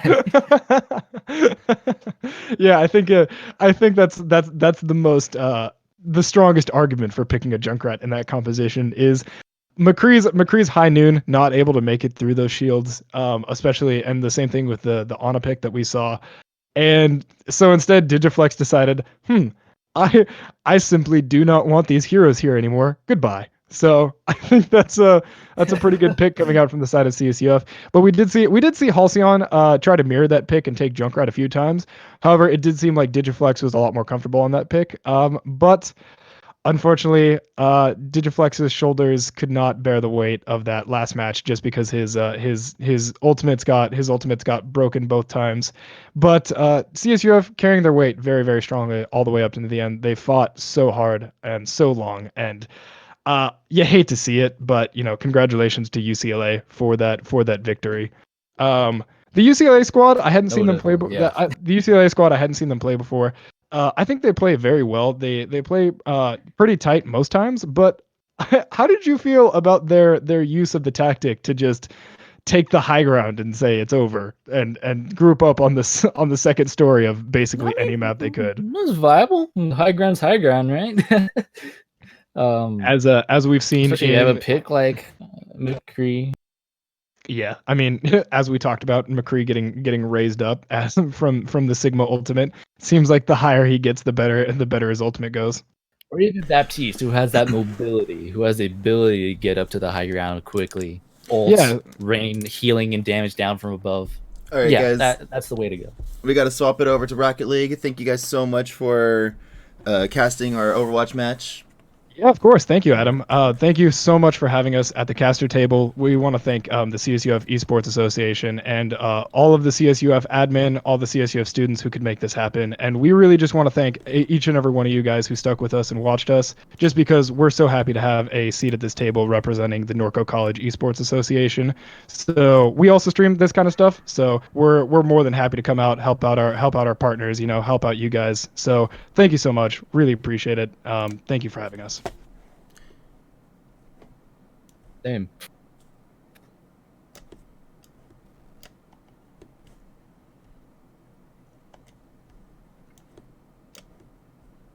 Oh, we got moved. We've been moved. Howdy. Hello. Hey, we were told to stay out of this. Hey. Yeah, we're told to stay out. I'm leaving. We gotta wear masks, so we're yeah. You are invited to the stay out chat. Oh, okay. Shit. Oh. Feel free to introduce yourselves. I'm Vitaly. I don't know what you mean by introduce myself, but Like, what's your name, your username, what do you go by, what do you do? Oh, I got you. All right, so I'm Ninja Rider. Curtis Kenyon is the name. I think Rakafet already sent that to you. Yeah, Vitaly and I kind of know each other from around the community, through the CCA and through MLE and all kinds of stuff. So we're good there. Been around for like 4 years. Ran orgs. Yeah. Ran tournaments, was a player, helped run MLE broadcasts. I've been around. You've been around a lot, you know. I've been around. I'm like still kind of newish compared to you, but I'm still like pretty deep in the scene. Like I'm a big CRL guy, being an administrator for CRL. I'm Vitaly, Jared Greenwood. Basically help run CRL. I do some casting. I'm a pretty solid player as well. So, just kind of around the scene. I'm excited to work with Ninja today. I don't think I've worked with you No, in a long kinda, time, if at all. No, I think maybe we've done some CCA stuff back in the day, but like when you had first started casting. Maybe, I don't know. Maybe? I don't 100% remember. But I mean, we're talking like a year and a half, 2 years ago, almost now. Yeah, it's a long time ago. But hey, you know what? We're here today. We're having fun. Now's the time. For sure. So Adam, we're trying to figure out a bit of storyline here. Yeah, go for it. Yeah, we're mostly trying to figure out what the records are between the two teams. I've been trying to search for it. I haven't really found much. Rocketfett said something about basically the record between the teams is even, like 1-1. Yeah. So the thing with our showcase matches today is we wanted to bring in our most equal teams when it comes to our players' abilities, or when it comes to tournament records with each other. So like with our Overwatch match with UCLA. We had we had beaten them in the Road to Kit Kat Revelry weekend, which was hosted by the LA Valiant last summer. And then they took us out during the previous TESPA collegiate event. So this was kind of like, hey, we want a tiebreaker. So what we want to do today also with our Rocket League team, Fullerton and Long Beach, some of the best teams in the country. It's the best rivalry we could possibly have. Okay. So can we call it a grudge match? Yeah. Can we call it the rubber match? I feel like I'm missing an inside joke here. That's a fighting term. Rubber match is when a team is two fighters or wrestlers or whatever are 1-1 against each other. Oh. And this is the match or the time to figure out who's actually the best and who's not. Okay. I know Long Beach is a CRL team. So Yes. that is, I mean, obviously they're going to be a quality team. And I know Fullerton, some of their players. I know homie Jay. He's friends with Hyro, who I'm friends with, actually. Pyro, yeah. Yeah. So I know that they're pretty quality as well. So I think this is going to be a good series, to be honest. Both teams played at the esports arena thing last year. At different times. I don't think they played against each other, just at different times, because that's when they could show up. Gotcha. I think I remember hearing about that. Not gonna lie. At least for Fullerton. Because I have been friends with Hyra for a while. He's not playing today, I think, but he was pretty involved with Fullerton here, so yeah.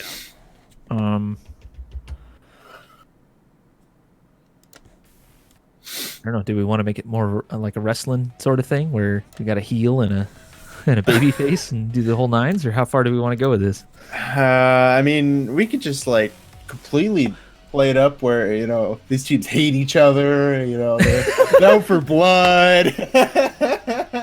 Well, and I mean, we can make it as entertaining or as dramatic as we want, assuming that's the parameters that we can go with. That's why I'm asking, because I don't want to go full bore into something, this crazy storyline. And we could also, I had the idea of playing off of the fact that Fullerton is hosting this. So in general terms, and I've been watching a lot of freaking wrestling, a lot of research into it, just because I'm curious as to how it all works. Usually the home team is kind of the babyface, and that goes across all sports, right? So like you go to Angel Stadium and everyone's going to root for the Angels, and whoever they're playing against is the bad guy. It doesn't matter who it is. Now there's levels of bad guy. You get Angels versus Dodgers, and the Dodgers are booed every time they come up to the plate. Whew. Yeah, that's yeah. Yeah. Or like the Astros. Obviously, everyone's gonna boo the shit out of them. But Astros, by the way. right. So we could kind of work that angle to make it as entertaining as possible. Especially not knowing how this is going to go as far as outcomes or something along those lines. Yeah. Of course, having the heel win can also be extremely entertaining. That's true. I agree with that. I think either way, it's gonna be pretty entertaining. We could man.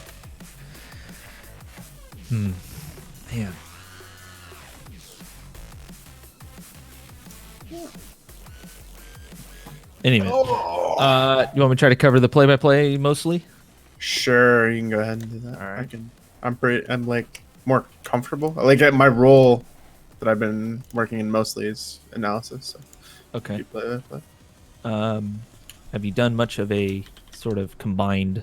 I have. Okay, that's more my preference. Okay, cool. So feel free. Yeah. Down. Yeah. Do your thing. I'll work around you. All right, cool. Sounds good to me. All right. We're waiting for our players right now to come out of a practice match, and then we'll be All right. immediately jumping into a lobby. Oh yes, sir. I love the scarab. Yes, sir. Do we have a lobby up? Rakofit is waiting right now. All right. Let me ask her. Oh, I just saw it right now.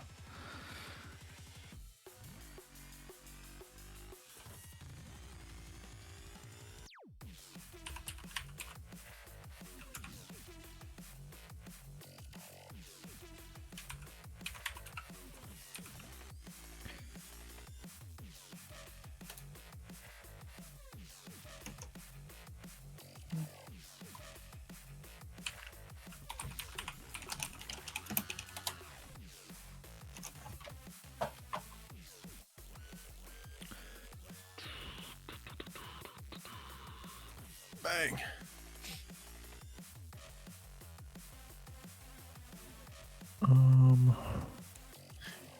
You're based out of West Coast, right, Ninja?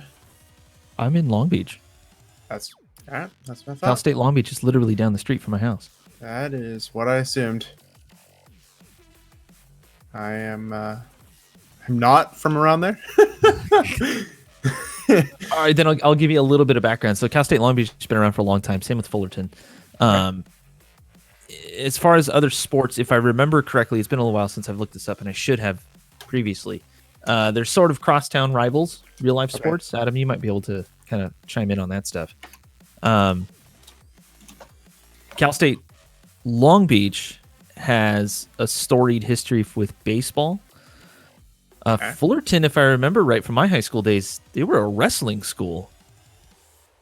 So, Cal State Fullerton really takes pride in their sports clubs as well as their colleges. So, like the Mahalo Business College. We're actually most well known sports-wise for our baseball teams. Right. Okay. Yeah, where our baseball field is massive, as well as the notoriety of some of the Cal State Fullerton alumni that moved on from Fullerton. Yeah, the only one I know of is from Long Beach, and that was Jared Weaver. Yeah, two guys. But I was also an Angels fan, so that helps. Rakofet's requesting, do you guys want to be inside this match as a spectator? Yes. Okay. Yes.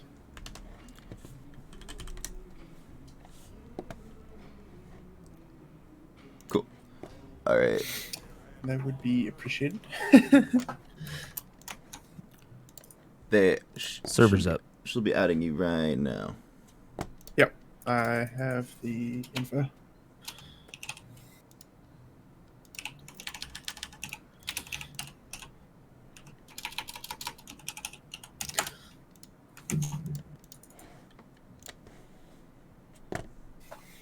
Fullerton is known as the Titans. Is there esports name as the Titans or no? Yeah, so the interesting thing about our esports club is we're not just a recreational club. In the campus's eyes, we're actually an official sports club. So we represent Cal State Fullerton in collegiate esports events as the Cal State Fullerton Titans.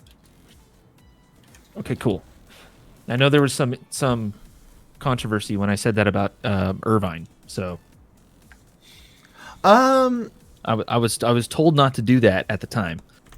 I'm not too aware what Irvine's going through, but no, our campus is very relaxed with the use of Titans, especially with the performance our players have been putting in.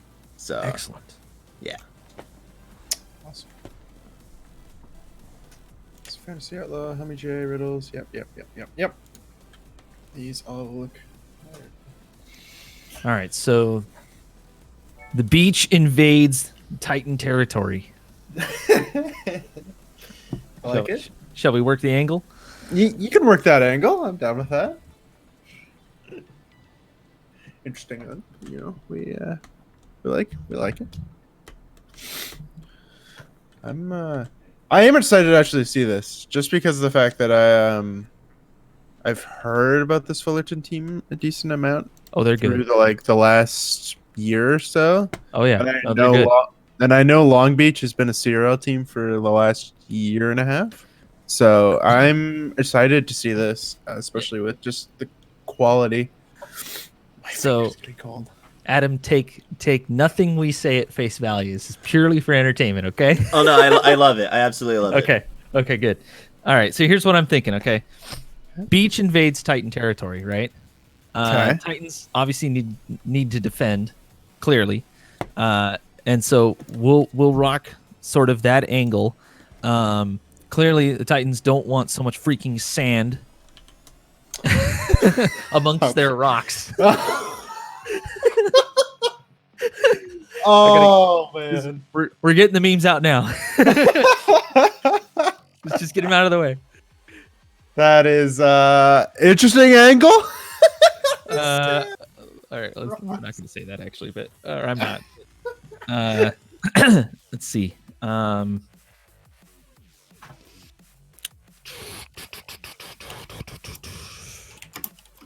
Beach eroding. Erodings. Titans fortifications. Titans. Based on the mythical Titans of Greek mythology. Adam, no. So, Ish? I am so glad you asked this question. It is one of my most favorite stories about Cal State boy. Fullerton. Bring it on. We are called the Titans, and our mascot is Tuffy the Titan. Our campus mascot is an elephant named Tuffy. Now it's not a random selection of cute names for an elephant that said, okay, this will work. Cal State Fullerton, when it was founded, was actually hosting intercollegiate elephant racing. What? Yep. It is That's so random. It is my most favorite story about the campus because it's the first thing they tell you in orientation. It's our elephant was named Tuffy. His home was Cal State Fullerton, and so our mascot became Tuffy the Titan.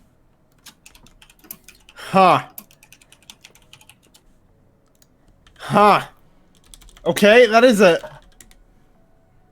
How long ago was this? Early 1950s. No shit. That is fantastic. All right. What a great story. It looks like the teams are ready, so I'm gonna hand this off to you guys.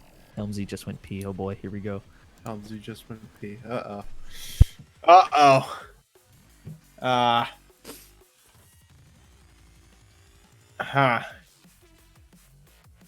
Just let us know when you're live. We'll work it. Yep.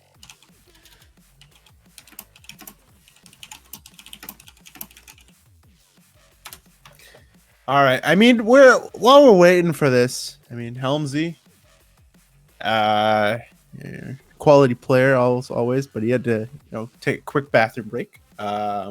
Introduce the teams a little bit. I don't know if you know a whole lot about them, I know a decent amount, or like a decent amount about these teams, but I don't know if you want to introduce these teams, kind of tell what you know about these teams, their background, that sort of thing.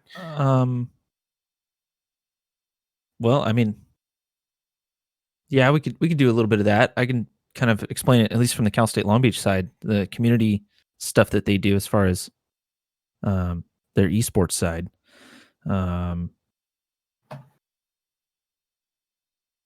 Both colleges are going nuts, or both schools, I should say, are kind of going nuts as far as the esports funding and things like that, being very supportive.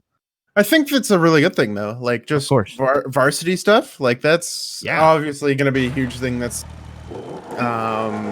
happening across the country, not only not only in the United States, but also in Canada, where I am currently located.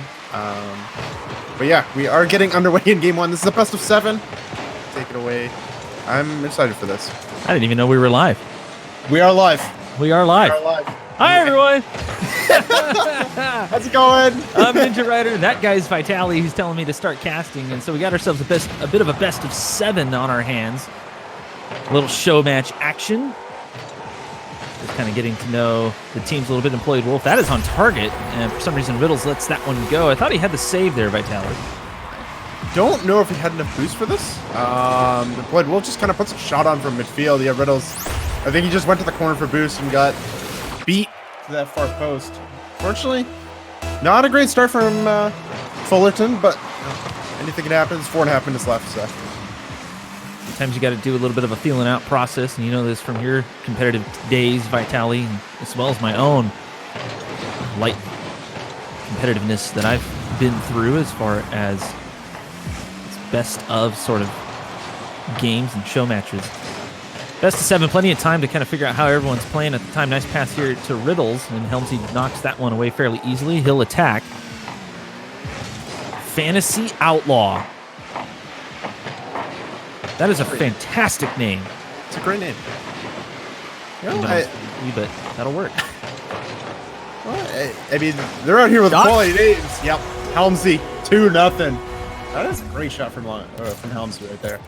Fantastic shot. A lot of pressure from Long Beach State. Technically, it's Cal State Long Beach. You got to be proper in these names, otherwise people will get confused. And I've had schools get mad at me before. So, Cal State Long Beach, coming in hot. A lot of aggression coming out here, but a chance for a goal here off kickoff will give Homie J his first goal of the series. That's just a good kickoff. And then Homie J just follows up perfectly. Riddles popping that one right into the air. I mean, Homie J beating tactical whiffs to that ball. And, I mean, a minute in, we've already seen 3 goals. That's a lot of offense. And as you said, it is a best of 7. So there is a lot of time for these teams to figure it out as we go along. But you want to get off to a good start in the series. You don't want to go down, 1-0. You have to fight your way back into a series, because as I know personally, fighting back into series is a lot harder than playing ahead. I mean, that's just normal for anyone. Anyone who's played anything competitive will know that. But and some teams actually thrive under that sort of contrived pressure, if you will, that sort of allows them to sort of loosen up and feel like they don't have anything to lose. Whereas other teams, not so much. Helmsy will bounce this one off of the backboard. Kind of an odd play on defense as well. Homie J got himself caught out. Riddles had to pop that one up. And honestly, it's just, they're kind of messed up on positioning at this time. They really got to clean that up, I tell you. I mean, seriously. That's a bit rough. I agree. I mean, that just defensive positioning, they seem all over each other. Just the lack of, I don't know if it's just lack of communication on defense, but definitely have to clean that up. And there's another double commit. Just got to clean up comms. I don't know if they're nervous in this. They might be a little bit nervous. Who knows? Or excited. I don't know. But they just need to calm down a little bit here. That might be another one. Oh! Fantasy Outlaw getting a fantastic goal line save. That should spice things up a little bit. Seen some pretty good rotation coming from Cal State Long Beach as Beach invades Titan territory and has been throughout this first half of game 1. pretty much all the way through. I haven't seen too much offense from Fullerton just yet. Helmsy runs out of boost coming off the wall right there. And we're starting to kind of see everybody spread out. Seems like both teams have sort of sorted themselves out and figured out where exactly they want to be. Not quite seeing the quality touches from both teams just yet, but that right there could be counted as a quality touch. I was just about to say, I was like, speaking of quality touches, I mean, Helmsy just beating Fantasy out of the ball, and Homie J not reacting fast enough. His shot goes to the back post, and it's 4-1 now for Long Beach. And I mean, they've come out this game, as much as you say, this is a feeling out game, they've come out here and really dominated this game number one. Defense going to be key for Fullerton as the Titans figure themselves out. Maybe need to call on their storied, as we've just learned, literal elephant. we laughed it through. If I see an elephant on the field, I think that'll be a first. That's wild. Can you imagine? I think that would break Rocket League. Hey, no joke though. Ideas for CRL sort of goal explosions. Have the mascots come out. That'd be pretty neat.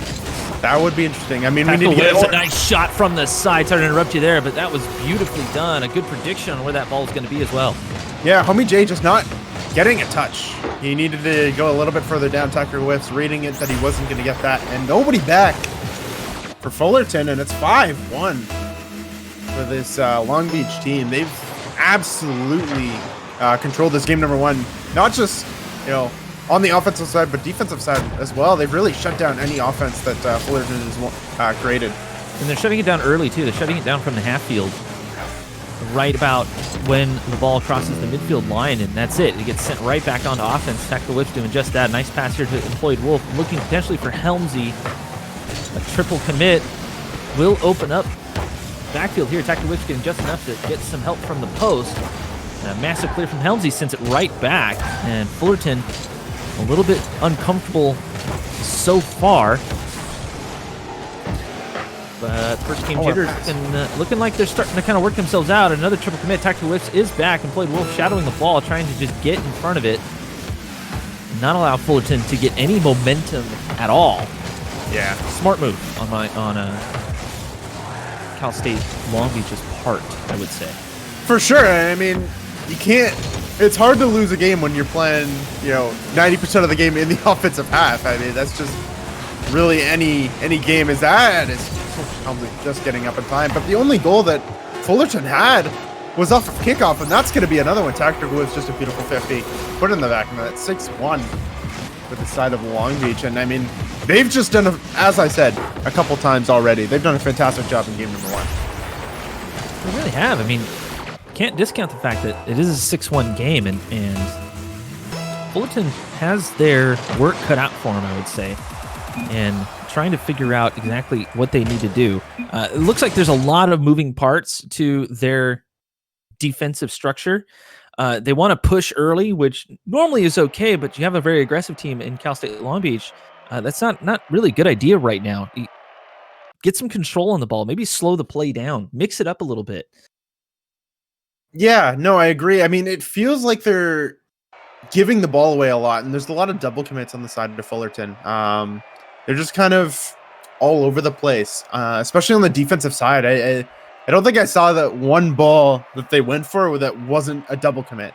So if you're Fullerton, you just got to clean things up and get those comms down, and hopefully those first game nerves, jitters, whatever, are out of the way, and you can get on this series. It is a long series. It is a best of 7, so there's a lot of time to work things out. But that first game was a little tough. A little bit tough indeed. We should probably mention that both of these teams do have decently good teams. They maybe not have had the showings that they've needed to have as far as CRL goes, or CSL, things like that. But I've watched these two teams, or we've all watched these two teams sort of develop and mature into good team-based. How do I put this? This is a little bit hard to explain, because watching them develop it has been a bit of a journey for both of them. And sometimes they find themselves in sort of awkward positions that they're just going to have to figure it out on the fly. And most of the time they're able to do that, but Fullerton just hasn't quite woken up yet, although they have a chance here early in game 2. A couple of shots already towards the net, maybe not necessarily counted as shots, but Helmsy going to knock this one away. That was a great touch. This is an open net for Riddles. And Tactical Whiffs moved up on that play really early and was expecting a pass. It just did not come through. Yeah, no, for sure. Actually, And he no, just that wasn't Riddle. My bad. I'm sorry. Employed Wolf.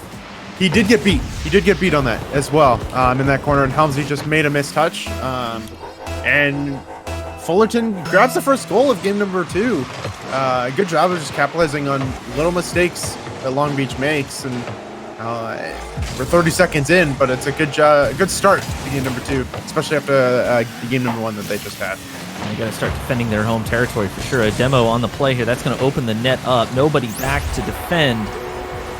And again, the lack of defense for Fullerton is starting to rear its ugly head. Yep, and Employed Wolf getting a demo, and Homie J getting dunked, and tactical whiffs. We don't normally call those steals, but that was definitely a steal in my book. They do tie the game. It doesn't matter. It goes into the net. But you're right. The lack of defense is really showing in this first game, even a bit. And that's a fake. And that's going to go in the middle. What a fake. What a play. And tactical whiffs makes it 2-1. Riddle's definitely not solving the riddle of Employed Wolf right here. Cut, and pass.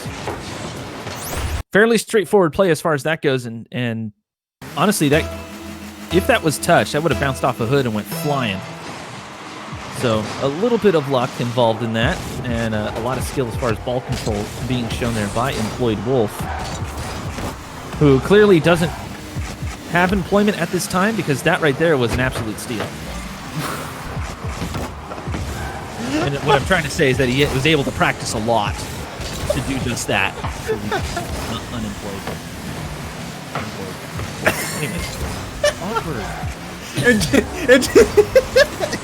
That's an interesting way there. But we move on. I mean, clearly, Beach is invading, and clearly we're working that storyline in case anyone noticed.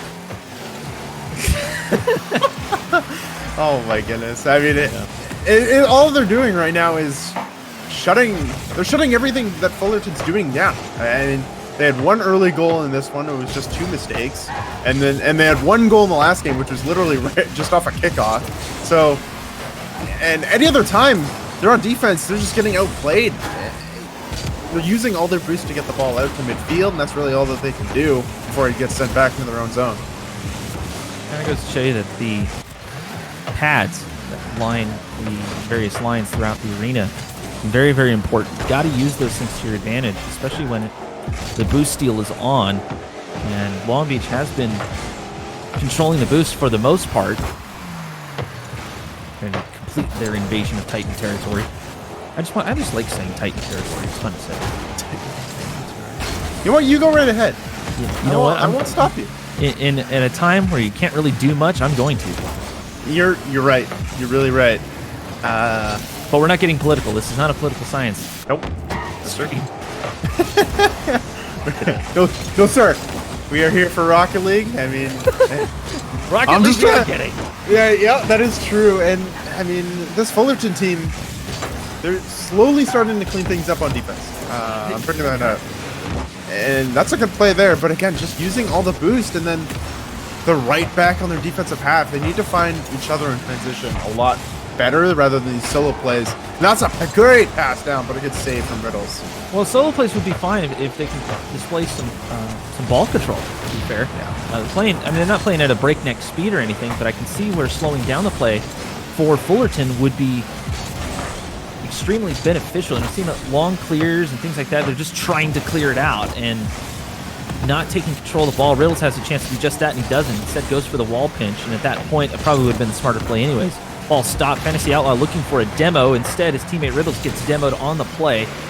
And now Helmsy's all alone. He's got Employed Wolf to back up, though. His homie Jay going off of the backboard. That was a smart play as well. Just keep it away from the net, move it into the corner. Yeah. Again, like as you said, Now, the solo plays would be fine if they could have ball control, but they're just giving up possession. I mean, just there, I mean, Riddles did beat the man, but he just kind of gives the ball away. Oh, here we go. There's a good flick, but again, he gets bumped, and there's no one there to follow up, and it's right back in that Fullerton half. Pass over to Tactical. Maybe looking for a back pass. Didn't quite have control on it, so Homie J calling the touch. Riddles. Oh, that right there might be a good time. Nice little pop, though, as Helmsy goes flying past. Tactical Wolf sets back off and play. Wolf does challenge. This could be a pass down to Fantasy Outlaw. Possible pass coming through. Back pass. Homie J shot, and Helmsy knocks it away on a nice long clear. Yeah, that was a good play there. First time that I've really seen a good play. Oh, that's a whiff. Riddle's able to back his teammate up, and now they have 20 seconds to make something happen. Helmsy in his own corner. Pops it downfield. Fantasy Outlaws there, comes out of net. 15 seconds left here. And game 2 has definitely been much more of a nail-biter than game 1 as Riddles comes off the backboard. He's got one more chance to possibly take this one. Aerial going off the ceiling. Gets one flip towards the net, and Played Wolf is there, and he stuffs him. Riddles goes nuts in 4 seconds left. What a shot here. Riddles just carrying it over Helmsy, making sure to position his car perfectly, and Played Wolf not able to do a whole lot other than put it right back into Riddles' car. And with 4 seconds left, he ties the game at 2. And as you said, this was a little bit more of a nail-biter. You know, a difference of 6-1 to 2-2 is quite a bit of a difference. But we go into overtime in game 2. We do have overtime indeed. A lot of car control being on display by Riddles too, using the top of his car to block the block. Make that tying goal with 4 to go. Now we move into overtime as Riddles gets one past Floyd Wolf. Tactical Lifts is the one back. Both teammates for Beach heading back. Tries it again, goes for the double. Good call, Vitali. Flip reset, double tap. That, whoo, that's pretty. That is pretty. Riddles doing the solo plays in game number 2. You know, he was the man that really stole this game number 2 for Fullerton, and they're right back in this series. Right back in. As the good guys take a game off the bad guys. I mean, no, what? Wait a minute. Wait a minute. Hold on a minute. I didn't know we were. Are we doing that? I was told we were doing that. Are we doing that? Okay, you know what? We're doing it, I guess. Let's roll with it. Anyways, yeah, that's right. Cal State Long Beach gets taken down trying to invade Cal State Fullerton, at least for this game. And so we're sitting here with a 1-1 scoreline, and this rubber match has just blown wide open. Yeah, I mean, you're right. Riddles not wanting to lose that game. He said, you know what? I'll do it myself. You know, gets that ceiling shot dunk with 4 seconds left, and he gets that flip reset double tap. It's just, it's pretty. It was pretty. Yeah, that's all I'm gonna say. Like, that was just a pretty goal, and I mean, in a good way for Fullerton to get back into the series, especially in a good response after game number 1 where they lost 6-1. It's good to calm down and say, you know what, we lost game number 1, but have the wherewithal to come back and take game number 2, and now they're right back in the series. As I said, this is proven to be a close one. Demo on the play there. Riddles gets taken out, but he's right back into the action, looking for a little bit of backup. Both his teammates were back getting boost, not expecting a play to evolve there. As Homie J, that's centered. Fantasy Outlaws right there, but Helmsy stops it and Floyd Wolf towards the corner, looking for tactical whiffs. Instead, Whiffs goes for the boost, and Floyd Wolf off the wall, looking for Helmsy. And Homie J and Riddles, that's a double commit. You mentioned the comms potentially being an issue for Fullerton, and they're starting to rear that head here a little bit. But easy enough to clean up here is Homie J looking for center. Gets a pass to one, possible pass here, but Fantasy Outlaw kind of got in the way of that play. I think that should have been just developed a little bit more, but when you're playing as fast as you can, sometimes stuff like that happens. As Homie J a little bit far up on the commit. Seeing slight rotational errors here as Cal State Fullerton is trying to play a little faster than they were last game. And that could be their demise here at game 3. Yeah, they're trying to play a little bit too fast, but as long as they slow things down, they should be okay. They just got to realize, you know what we did last game worked, but if they continue at this pace, Long Beach is just going to cut off their boost supply slowly but surely. They're going to take control of this game as Fantasy Outlaw just can't get a touch on that ball. They Clear down again. And again, this Fullerton team is going back to their game 1 form. And they're just kind of giving the ball away. That was almost a good play from Homie J, but stay tight. Starting to see some advanced positioning, though, coming out here from Fullerton, and they're trying to predict where the ball's going to be ASAP. Granted, the rotation is just a little bit off. They're trying to push pretty hard into the offensive end, and that's going to set up a pass here. Helmsy, oh, there's just enough to block that one out. Riddles comes in for cleanup. Over to Homie J. We're seeing some speed on the play now, but Tactical Whips is right there. There's a demo there on Helmsy. Tactical Whips just keeping it up in the corner, waiting for his teammates to get boosted up and figure out a play. Floyd Wolf now takes over, looking for the corner. We're coming up here on halftime of Game 3 in this rubber match.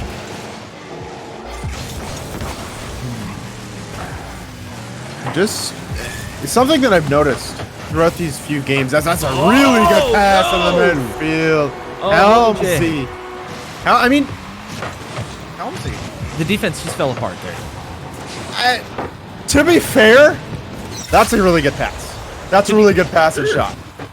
And I'll agree with you, but Homie J was sitting backwards. Yeah. They're facing the wrong way and also not really in a great position as far as defense goes. And you're correct. Couldn't really do much with that as Riddles. Oh, okay. Okay, Riddles breaking out his scrub kill impressions here, apparently. Well, he's saying we're not losing this game. You know, just a great catch and dribble right over Tactical Whips into that top corner. He doesn't want to lose this series. He has scored all the goals so far. For his team, I believe so, yeah. I think so. No, Homie J got one in game number 1, but he scored all the goals last game. He's opened the scoring for them in this game. But, I mean, he has really done a solo effort on offense, and I want to see his teammates help him out as Helmsy's going to drop that one into a pass from Tactical Whips. Took on 2 opposing players to get that ball through, and Homie J was left alone. And Homie J was correct in attacking that, but he was not watching out for Helmsy, who was sitting center.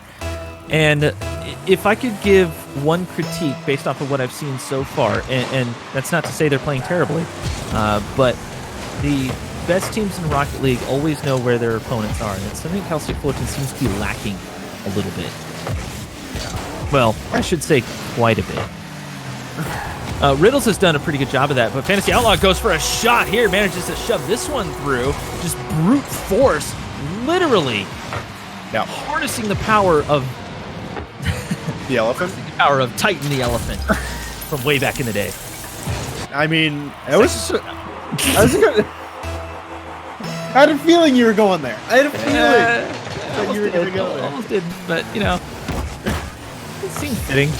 It did. I mean, that 50 was absolute brute force, just like you said. You just said, you know what? You're not saving this. I'm just going to push my way through you. And now it's a tie game. And this Fullerton team, when they're on offense, they look a lot better, for sure. And as long as they get to that offense and they stay out of their defensive side, they should be fine at this point. I mean... And to be fair, practicing defense is tough, and on an open net, that'll be Homie J scoring his first. It looked like Riddles maybe... I think that was Riddles there. Maybe... Yep. No, it was actually Fantasy Outlaw. Just didn't quite get there in time. Both had a great shot. And if there's a time to double commit, and technically it was a triple, that is the time. So well done for recognizing that. When you have an open net, yes. I agree. As long as you make sure that you score. If you don't score, then you're in a bad spot. Well, I mean, I wouldn't necessarily call it a strictly open net. There was a defender there, but Riddles came through and cleaned that out, and he had 2 defenders coming back who, if that shot was slow, it could have been saved out. But no, you got to put some speed on. Homie J, nice little rotation there. Set that one up. Now everyone's super slow on the goal line. Fantasy Outlaw does spawn back in. Homie J looking for a pass. This is Floyd Wolf towards the corner. That'll be to Helmsy. Pass up to Fantasy Outlaw, though. Riddles sets himself up. And right down. Tactical Whips, the only one back that time. Yeah, and Fantasy Outlaw, a good play to put that in an awkward spot for Tactical Whips. Dr. Whips just kind of popping it out for Riddles. And he's there reading that perfectly. And with 30 seconds left, this Fullerton team is really strung together 2 good games. 2 quality games. Yeah, and like you said, they'll keep the offense up, and they'll be pretty good. As Employed Wolf decides to simply be barrier. You shall not pass. Play. You shall not pass. he said no. He did say no, and Helmsy comes in, cleans it up, and with 25 seconds left, it's a 1-goal game. Games have been fairly close, except for game 1, but since then, we're starting to see the tenacity of Fullerton come out, and Long Beach has been a little more thoughtful in their plays, whereas Fullerton's been playing a little bit more instinctual. And, you know, they both have their ups and downs. Most of the time, the ones that can do both will do a little bit better. But Fullerton find themselves with a 1-game lead here, defending Titan territory decently well since game 1. Yeah, no, for sure. And I mean, as you said, this Long Beach team has seemed more tactical and seemed more thoughtful. And I feel like they've been a little bit more consistent, just with the plays that you know that they're going to go for those midfield passes. Whereas, what do you call it? Fullerton, they're going to go for more, flashy solo plays to get things through. And that's exactly what happened. I mean, you got game 2 where Riddles just decided to pop off in the last 30 seconds of the game and steal that one away. And then you had him in this one. He did a fantastic job of just putting things in the midfield and things getting cleaned up. So if you're on the side of Long Beach, you just want to get back to where you were in game number 1, letting them give you the ball and just kind of making them overcommit.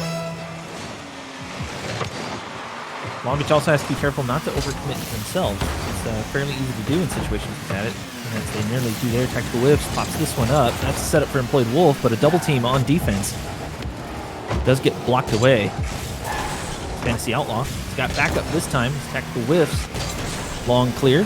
Homie J was in the corner. Up to Helmsy. Nothing happening. A lot of long ball being played right now. Understandable considering. There's Riddles. Trying to buy some time, it seems like, for his teammates to get in position, and they do as Fantasy Outlaw trying to set up Homie J, but Helmsy was there. A good reaction to set that one up on the rotate.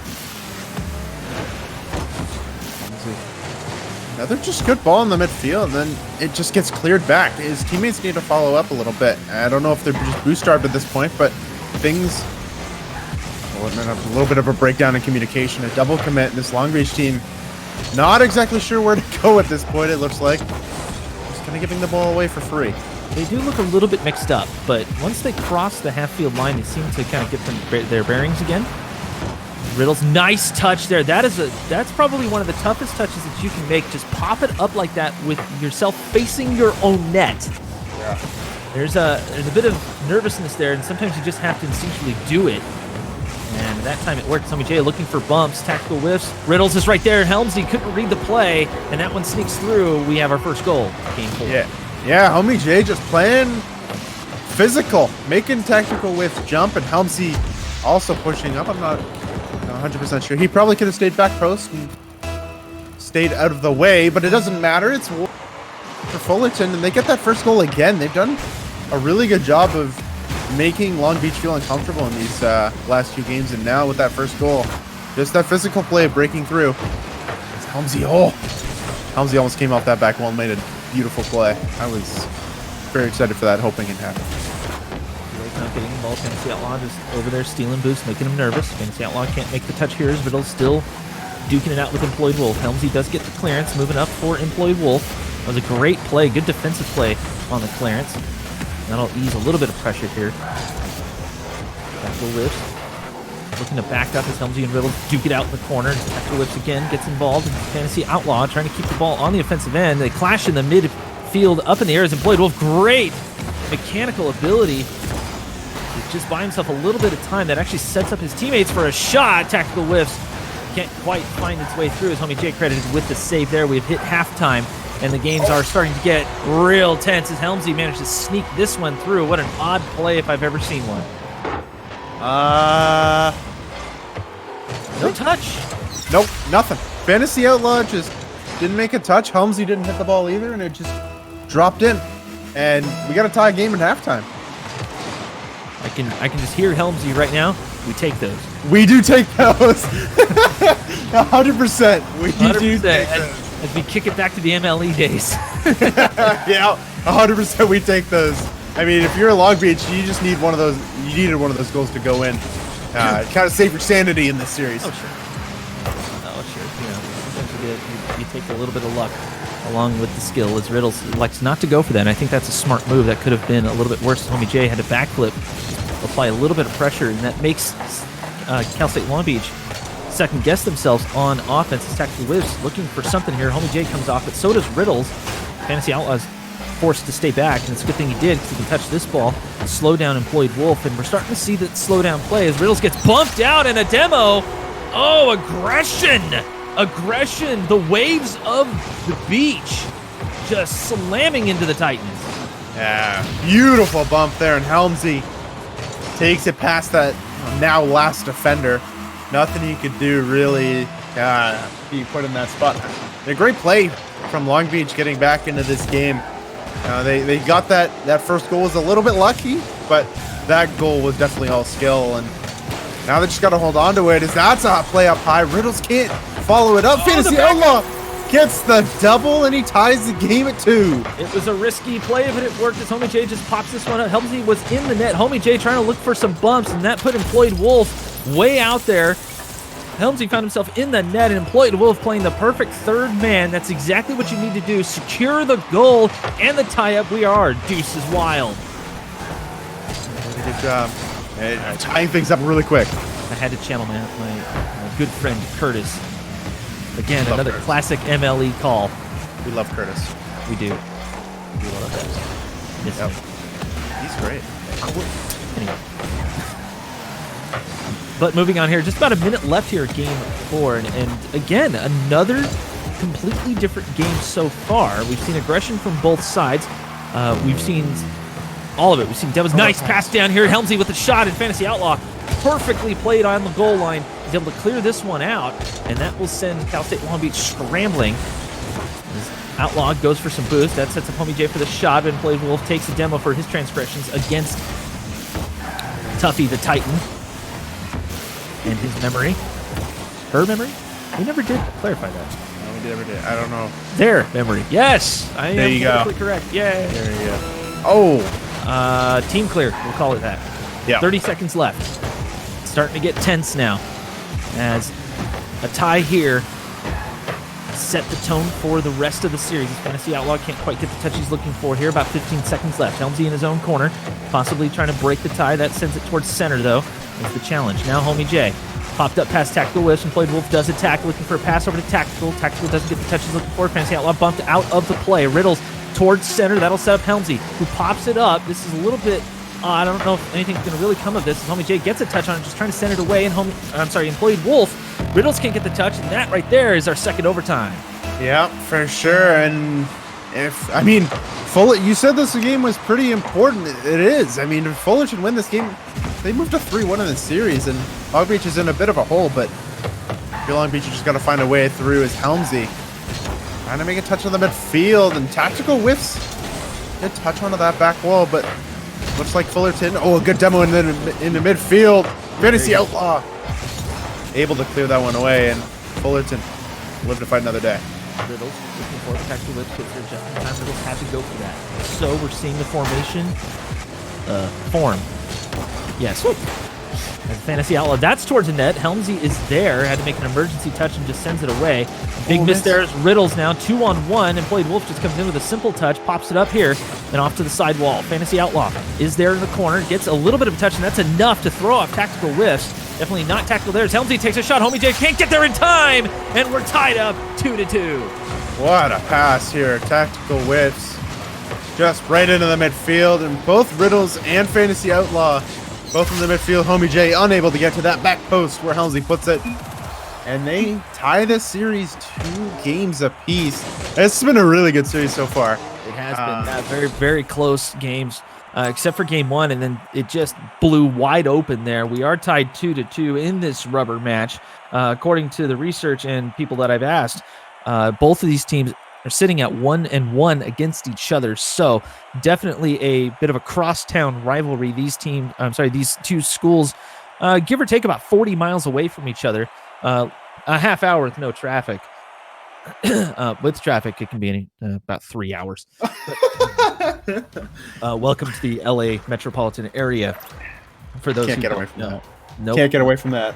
Can't get away from it. Cal State. We should also mention Cal State Long Beach is a CRL team, and I think it was in the spring where they scored a 3-8. So not a great showing there. So they're probably feeling a little bit of pressure from that as well. But having talked to the Cal State Long Beach guys, I've actually met them. They don't let that bug them. They just play the game, whatever's in front of them. They do the best they can and see where they end up. And in this instance, right now, Fullerton has been on the upswing, but that last game, possibly the closest we've seen. And let's face it, Fullerton folded just a little bit as Cal State Long Beach taking that last one. So we're about 30 seconds in. Tactical whiffs off the crossbar, and Floyd Wolf can't really do anything but hit his ball moving a little too fast, but still keeps the offense alive, and that's something Cal State Long Beach has done very well this whole series. There's another shot off of the crossbar. Tactical whiffs, you just call him tactical crossbar at this point. I mean, if the name fits, it fits. But if you're on the side of Long Beach, I mean, as you said, mentality is you take what's ahead of you, even though the record isn't that great. What a play. Employed Wolf to tactical whips. 1-0 Long Beach. Tactical whips gets that center boost. Riddles was there, but it's just a little bit awkward on the approach for the defense, and it was enough.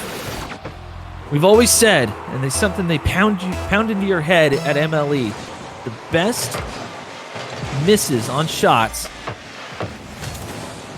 The ones off the touchdown. are the ones that are the best passes.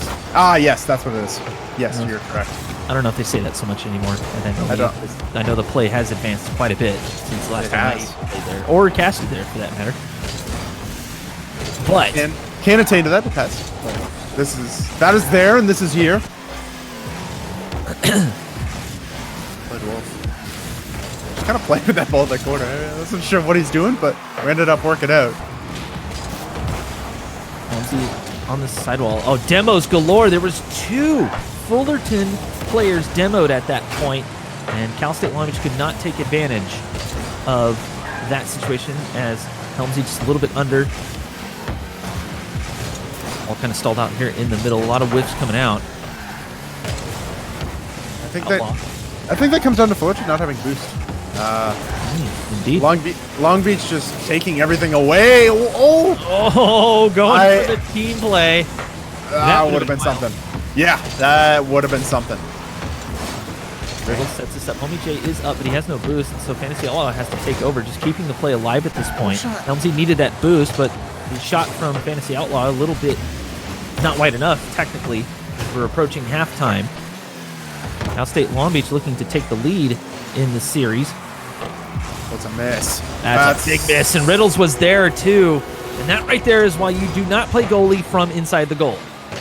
That's just a bad miss there. Homie J needs to get a touch. I mean, Riddle's expecting Homie J to get a touch. There's not much blame you can put on him, unfortunately, at that point. Homie J, as I said, needed to get that touch. And the Long Beach player ready for that, putting it in with half the game gone. They're up 2-0. And look poised, as long as this game stays the way that it is, to take the series lead. And I've been trying to find out if Fullerton has been making any crucial mistakes per se, and as a team, not so much. It does seem like they're getting a little bit. What's the word I'm looking for? They're not as tenacious as they were earlier. Getting a little bit mixed up on the defensive end again, and I can't tell if they're kind of in the mentality of we have to touch, and it's kind of messing them up, or if Cal State Long Beach have been putting together passes, putting together team plays for sure, and that might be getting in Fullerton's head a little bit. And sometimes you just got to clear it out. It's possible. I mean, on that play was good lord, Helmsy, what a save! But Helmsy. Helmsy? Look at this. I'm sad for him. Honestly, I'm gonna cry later at night just for him on that one. That was hard to watch. Yeesh. That was some dirty. Get some dirt. Throwing sand. Long Beach, yeah, beach. I got it. Yeah. I see. I don't care if anyone else gets it. It's as long as he's in. You know what? Maybe.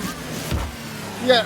You know what? I'm moving on. I'm moving on. All right, Riddles. Riddles here looking for Homie J. Potentially is deployed. Wolf can't quite get the block he was looking for. And finally, Fullerton are able to get on the board here in game 4. Sorry, game 5. There's another solo play. Riddles just taking the ball himself, saying I can do it all myself. He's gonna put that one in the back, and then a good dunk. But it is 4-1. I'm trying to remember if I've seen Riddles play in like the Beyond 1v1s in the past.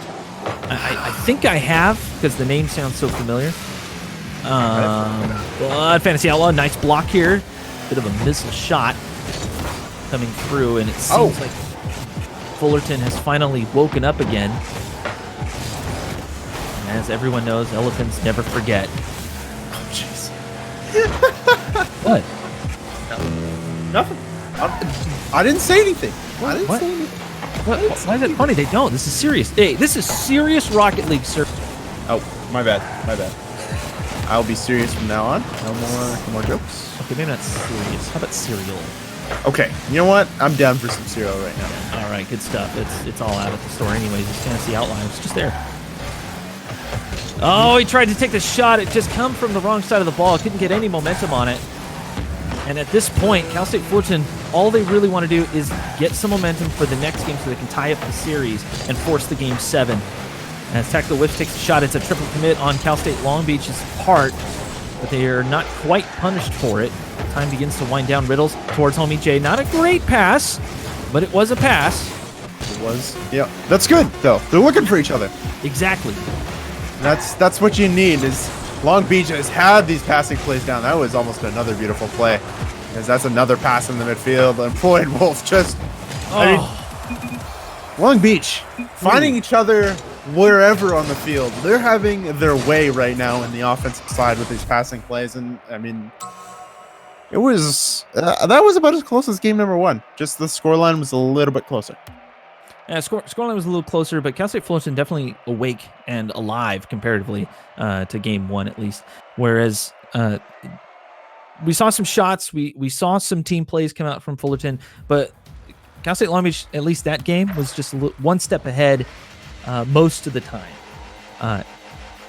Hey, man, that's competitive Rocket League. That's how it goes sometimes. But starting to hit the crucial point where you don't really want to fall behind. Cal State Fullerton right now are on the bubble. And if Fullerton plays like they did in the last game, where it felt like, as you said, they wanted to touch the ball a lot. That's a kickoff goal. Riddles to Homie J. That's the second time in the series that's happened. Riddles winning a kickoff, going straight up in the air. Homie J cheating it perfectly, and just putting that into the back of the net. And 3 seconds in, Fullerton have the early 1-0 lead. And Homie J rocking the Dunk Master tag. I like it. That right there, proving it as employed Wolf and Helmsy in the corner. That's not great for Cal State Long Beach. Slow play comes out. Fantasy Outlaw didn't have any momentum. Riddles takes over, pop down, and a back pass to Homie J. Sometimes just those little passes, just figure out where your teammates are, get your confidence back. As Fantasy Outlaw comes off the back wall, that's going to get taken over by Homie J. Nice little control play here, fast moving. Off the ceiling, Riddles gets bumped out, though. He's going to try to play this out, though. Just buy some time for his teammates to get going. Fantasy Outlaw is there. Homie J getting involved. And that will keep the ball on the offensive end for Titans, but it's popped up here. And a double commit. That was rare from Cal State Long Beach. I think that's like the first time in a while that I've seen a double commit from Long Beach. That's a that's an empty net. Yep, that's it. Yep. Homie J capitalizes 2-0 Fuller. It's this whole sort of 20 seconds or so sequence of events there for Cal State Long Beach turned into a bit of a comedy of errors. There were some double commits, there was a big whiff, there was pretty much everything that you don't want to do as a team was done at that particular point, and Fullerton did what they had to do to take advantage of it. And now we might see a little bit of ground game As it gets blocked out, Riddle's shot. Helmsy is there. Good prediction on that part. But now it's Fantasy Outlaw. Ooh, we can't get control. That was a bit of an odd angle to try a bit of a wall play, but still on offense is Cal State Fullerton as Helmsy looking for tactical whiffs, who was going for center boost but had to take the pass instead. That's right, everyone. When you're in a competitive format like this, it is definitely ball over boost. If you're playing ranked, though, it is reversed. No. I think Kappa. Massive for me, Kappas. no, for me, it's still boost over ball. As that's just an open net. Fantasy Outlaw makes a 3. I don't know if there was a demo. Oh, yes, there was. There was a demo, yep. Employed Wolf just popping that one up for Fantasy Outlaw. Tactical Whiffs not able to get back in time. That demo proving, it proved that they're still in the series. I mean, it's game 6. Yeah. And they look poised to take this to 7. This has been a really close series so far. It's been really back and forth. And, as much as Long Beach controlled game 5, Fullerton's looking to control game 6 in the same manner. And they're doing it slowly. They're not trying to, force plays. They're waiting for the play to come to them. Yeah. And Long Beach just hasn't quite been able to wake up this particular game yet, although we've seen a lot of chances, but that's the thing, they're taking chances. They're not going for the surefire plays, whereas Fullerton is, and at the same time, they're putting Long Beach at a bit of a disadvantage in not allowing Long Beach to start to really take control of the ball and take control of the play, except for right there. There's a bit of a triple commit there, but Fullerton cleans that up fairly well. Trying to play aggressive, even though they're in a 3-goal lead. I think it might be time to relax a little bit. Although it makes sense that you don't, because that will happen right there. Helmsy, a nice little top shelfer. Yeah, and you did say that they're playing a little aggressive, and they're playing a little bit too aggressive, and they get caught out. That's just a good play on transition. Long Beach team, as I said, catches them out on transition, and Fullerton not needing to play that fast, and that's another thing. They played better when they weren't being caught out. That's in. Homie J goes off the post. A tactical whips, puts it top corner. It's a 1-goal game. Nice play from Helmsy, too. He recognized that someone was coming up to try to block his advance. And he gets above the ball and bounces the ball off of the nose of the oncoming car. And it's little things like that that get overlooked quite a bit while watching Rocket League. And one of those little adjustments you can make yourself as a player to win those types of challenges. Something Fireburner is known for, or was known for, at least in the first 4 or 5 seasons of RLCS. Go back, look at him, you'll see what I mean. Oh, man, his 50s. He's the 50 god. He's known as the 90-10 guy. I mean, that's exactly, he's one of the reasons why he was around on the scenes for so long. So if you learn how to make those quality touches. Oh, there was a demo there. Sorry to interrupt, but that should have been taken advantage of, but it was not. Fantasy Outlaw does spawn in, but yeah, if you can take advantage of those situations, then you will go far, especially in a team setup like this. Oh, loose ball in the middle. Helmsy does get a demo, but not the scores. Homie J slowing it down a little bit, pops this one up for Riddles. And we're about a minute left. Now. Long Beach looking to close out the series. Fullerton looking to stay alive. Employed Wolf towards the net. It's a 2-on-1, and Homie J is the one to knock it away. Helmsy now. Can't really do much with that there. Just trying to buy some time for his teammates to get set up, and they were not. As bounces off of his wing? What? That is the best own goal I've ever seen. Oh, that went right off the top of the car. Whoops. That is probably the best shot I've ever seen. Like, hands down. It might have been an own goal. That was ridiculous. What? How did you get that angle? I'm so confused. To quote my friend Inanimate J, the best goals are always your own goals. That was something else. But Fullerton gets a gift, and they look like they're going to take this to 7.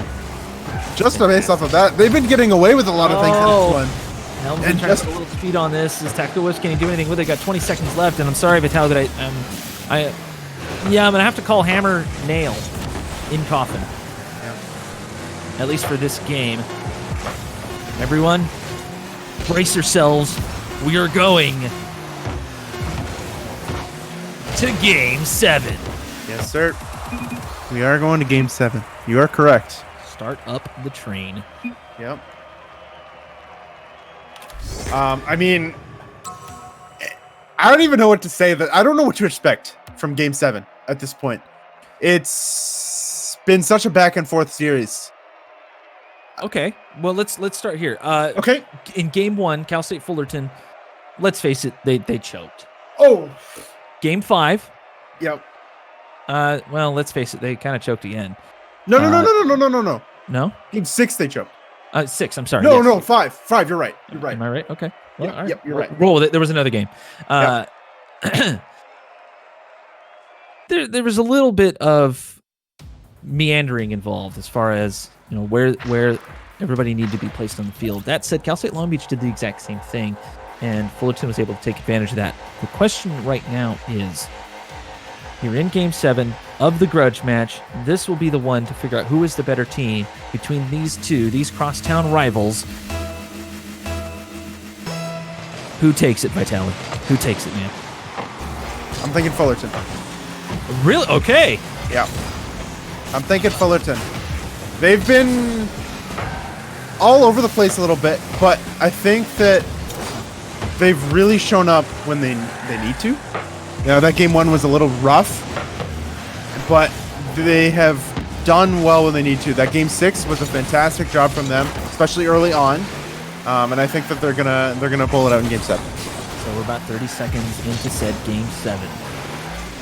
No score yet. We're starting to see some aerial maneuvering happening at the beach. Breaking out the kite surfing. Kite surfing? Yeah. I've never seen that. Oh, you gotta check that out. I will have to. Riddles. Tries to make a play here. Tackle Whips. Nice little catch here. Takes on Fantasy Outlaw. Riddles is right there. Wraps it around. Gets past Helmsy, but Employed Wolf backs him up well.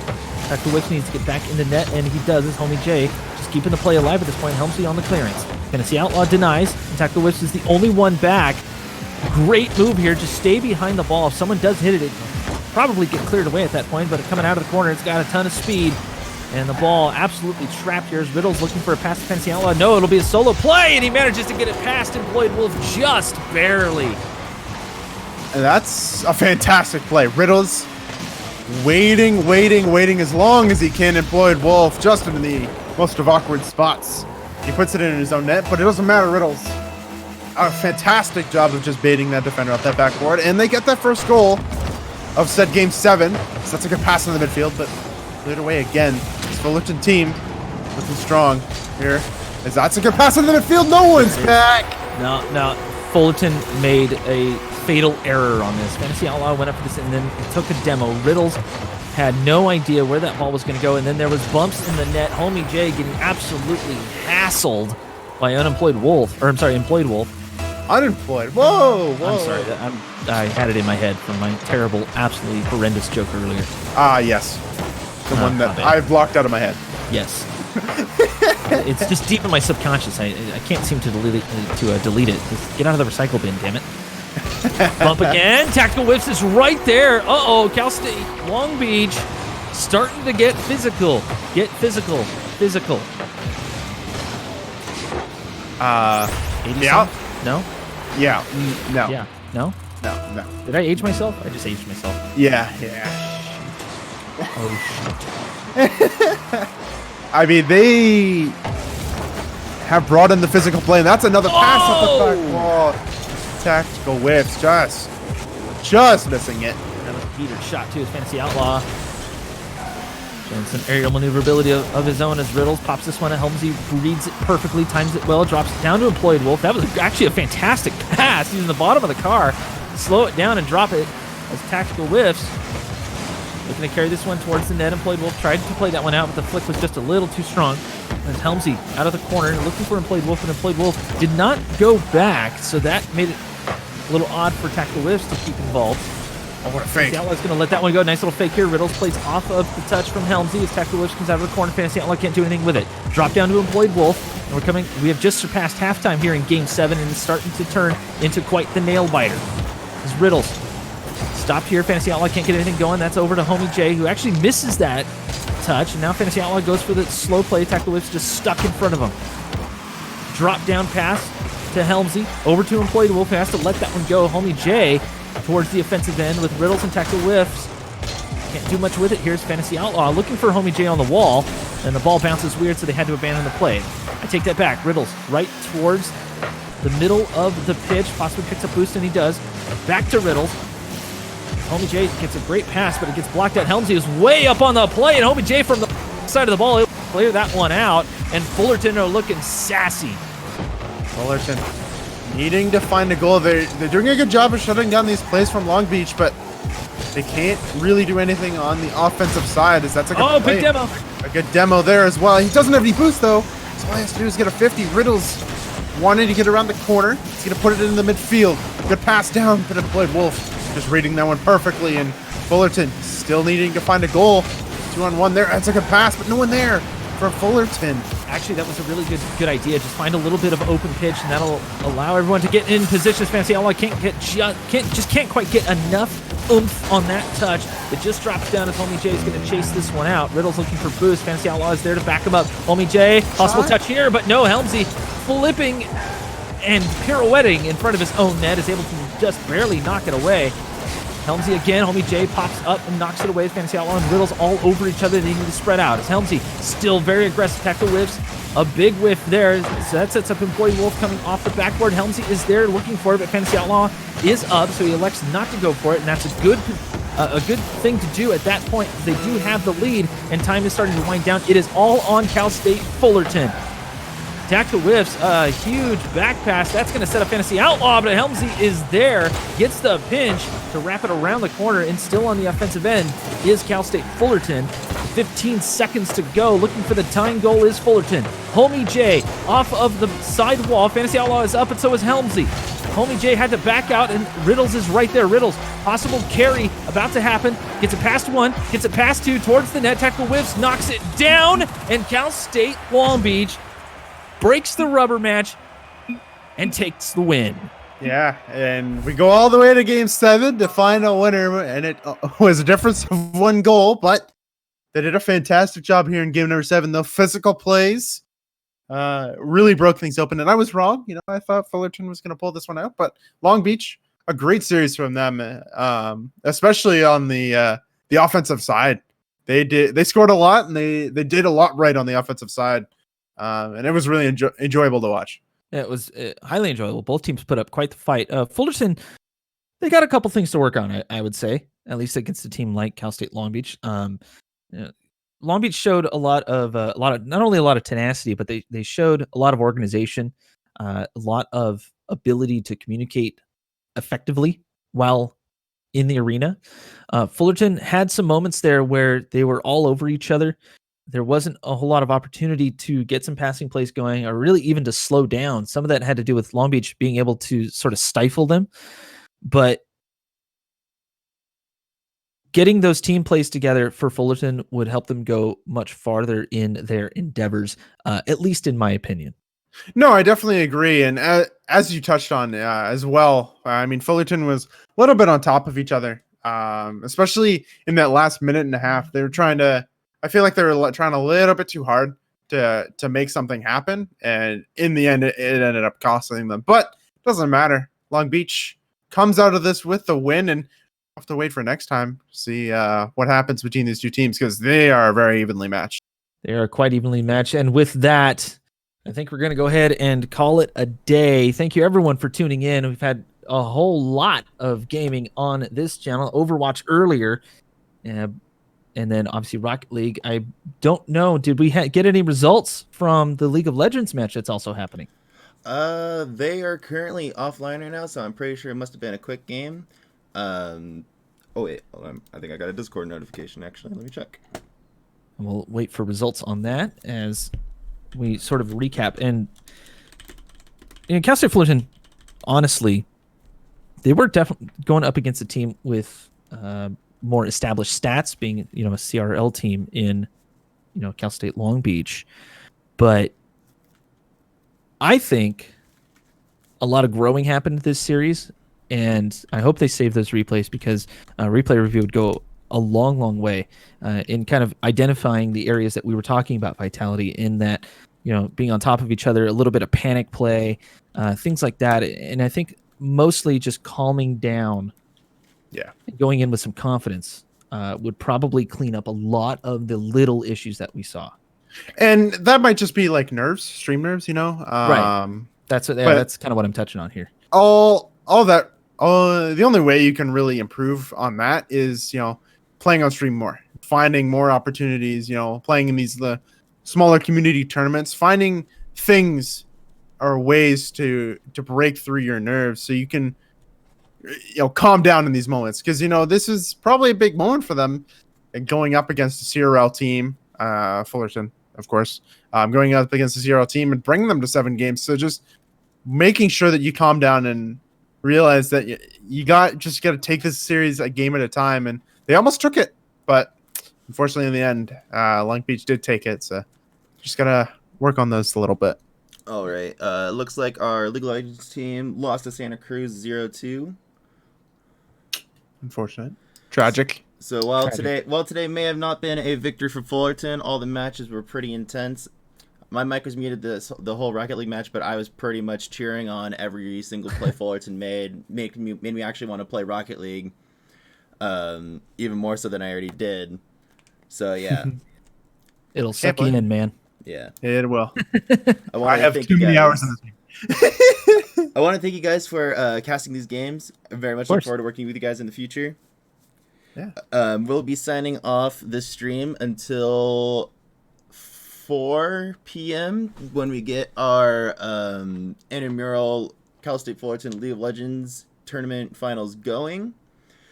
So again, thank you guys. Yeah, thank you for having us. Not a problem. Anytime.